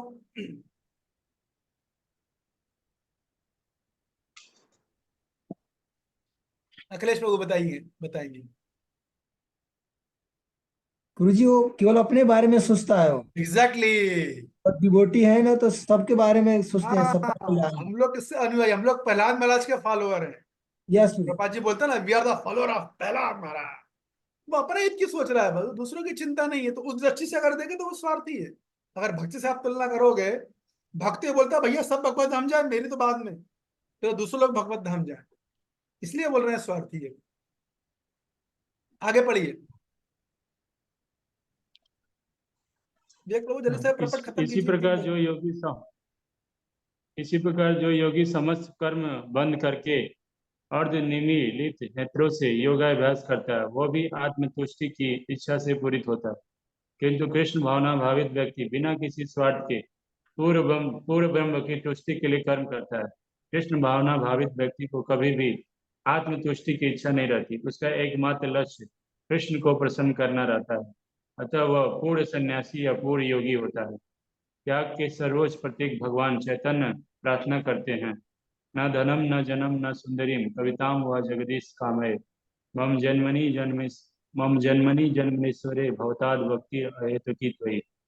हे सर्वशक्तिमान प्रभु, मुझे न तो धन संग्रह की कामना है, न मैं सुंदर स्त्रियों के साथ भ्रमण करने का अभिलाषी हूँ, न ही मुझे अनुयायियों का कामना है। मैं तो जन्म जन्मांतर आपकी प्रेमा भक्ति की और हेतु की कृपा का ही अभिलाषी हूँ। हाँ, ये देखो प्रभुपाद जी ने कोट किया है, शिक्षा अष्टकम पे जो लोग उसमें हम आंखें बंद करके गाते हैं ना धनम न जनम न सुंदरी कविताम्बा जगदीश काम। हे भगवान, ना तो मुझे धन संग्रह करने की कामना है, ना मैं सुंदर स्त्रियों की कामना करता हूँ, और ना मुझे अनुयायी चाहिए। ये चेतन भगवान, और मुझे क्या चाहिए बदले में? भक्ति, प्रेमा भक्ति, वो भी कैसी? अहेतु की। अहेतु की मतलब बिना किसी स्वार्थ के। आपके भजन कर रहा हूं तो बदले में कुछ चाहिए नहीं मेरे। तो देखिए इसको भी ठीक से समझना पड़ेगा, इसका क्या मतलब है। देखिए ये जो श्लोक है ये अष्टांग योगी पे भी फिट हो सकता है। क्या मुझे धन जन्म सुंदरी नहीं चाहिए, फॉलोअर नहीं चाहिए। ये श्लोक ज्ञान योगी पे भी फिट हो सकता है। ज्ञान योगी भी नेति नेति करते हैं, हमें कुछ नहीं चाहिए। लेकिन भक्ति के मामले में क्या है, आप देखोगे, मान लो गृहस्थ भक्तों की बात करें आप, तो गृहस्थ भक्त के पास तो धन भी होता है, जन्म भी होता है, उसके पास पत्नी है, बच्चे भी हैं, सुंदरी भी घर में होती है, कुछ अनुयायी भी होते हैं। तो क्या कहना है आप लोगों का? या दूसरे भक्त भी होते हैं, गृहस्थ के अलावा और भी भक्त हैं, उनके पास भी सब चीजें होती हैं, तो वो क्या भोग कर रहे हैं क्या? तो समझिए इसको, इसका मतलब क्या है। एक तो एक मतलब तो ये बाहरी अर्थ कि हाँ भक्त की इच्छा नहीं होती, ठीक है। दूसरी बात ये है, अगर उसे भगवान दे रहे हैं, धनम जन्म सुंदरी मिल रही है, या जो जगदीश काम है मतलब भगवत ज्ञान, विद्वत्ता, कविता मतलब विद्वत्ता, ये चार चीजें हैं इसमें। तो अगर भगवान दे रहे हैं तो वो जानता है कि इससे मुझे भगवान की सेवा में लगाना है। तो भक्त को जब ये चीजें मिलती हैं तो करता क्या, वो सबको उनको भगवान की सेवा में लगाता है। ये काम केवल भक्तों की ही कर सकता है, और किसी के बस का भी नहीं है करना। आपको इसमें चित्त शुद्धि की बहुत ज्यादा आवश्यकता होती है।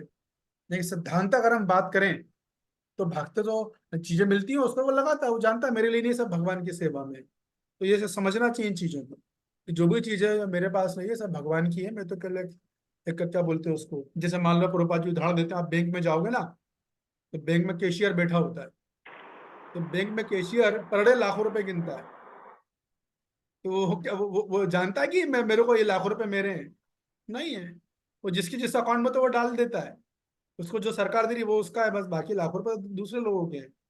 वैसे भक्ति योगी होता है, जो कुछ यदि कुछ मिल भी रहा है उसको, वो सब उसको वापस भगवान की सेवा में लगाता है। ये इसकी समझावट एक्चुअली में सही है।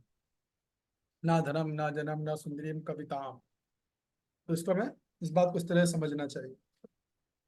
ठीक है, आज का सत्र मैं यहीं पर अंत करूंगा। कल हम श्लोक क्रमांक 2 से चालू करेंगे। ठीक है, तब तक के लिए अनुमति दीजिए।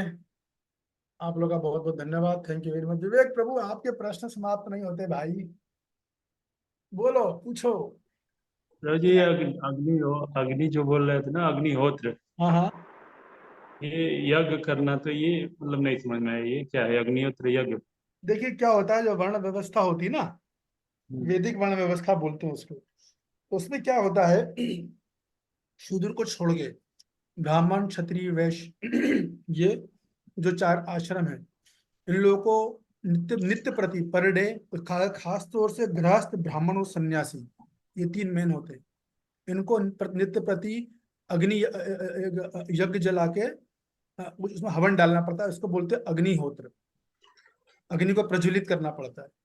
और वैसे भी वो बहुत शुद्ध कोटि के लोग होते थे, तो वो हम लोग की तरह अग्नि प्रज्वलित नहीं करते कि पहले हम लकड़ी डालेंगे फिर उसमें माचिस डालेंगे फिर आग लगाएंगे, ऐसा नहीं होता। वो इतने शुद्ध होते थे ब्राह्मण लोग कि वो केवल मंत्र फूकते थे और अग्निदेव प्रकट होते थे।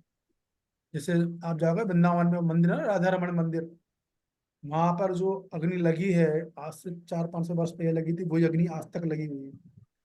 तो वो एक लकड़ी होती है विशेष तरह की, उसकी लकड़ी का नाम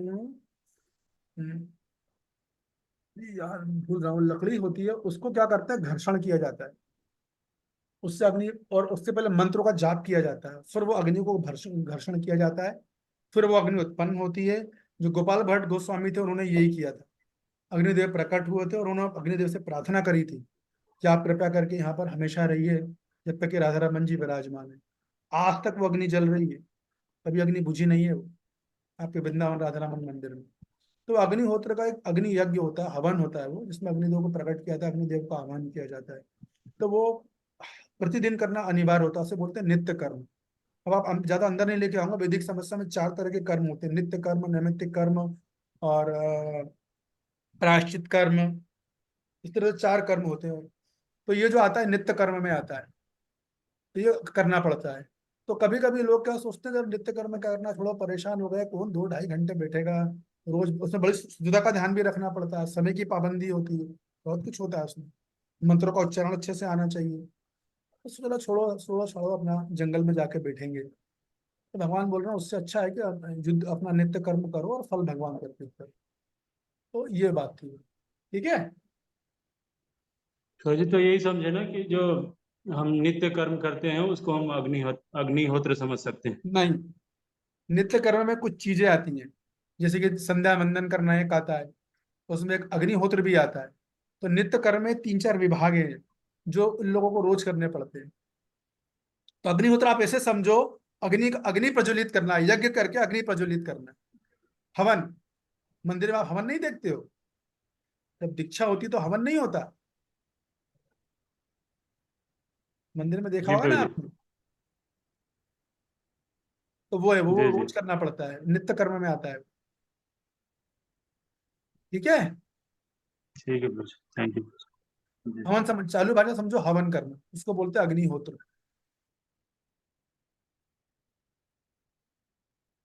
ठीक है, अब हम लोग मिलेंगे सोमवार को, तो हम दूसरा अध्याय चालू करेंगे। ठीक है श्री हरि प्रभु, कैसा लग रहा है आपको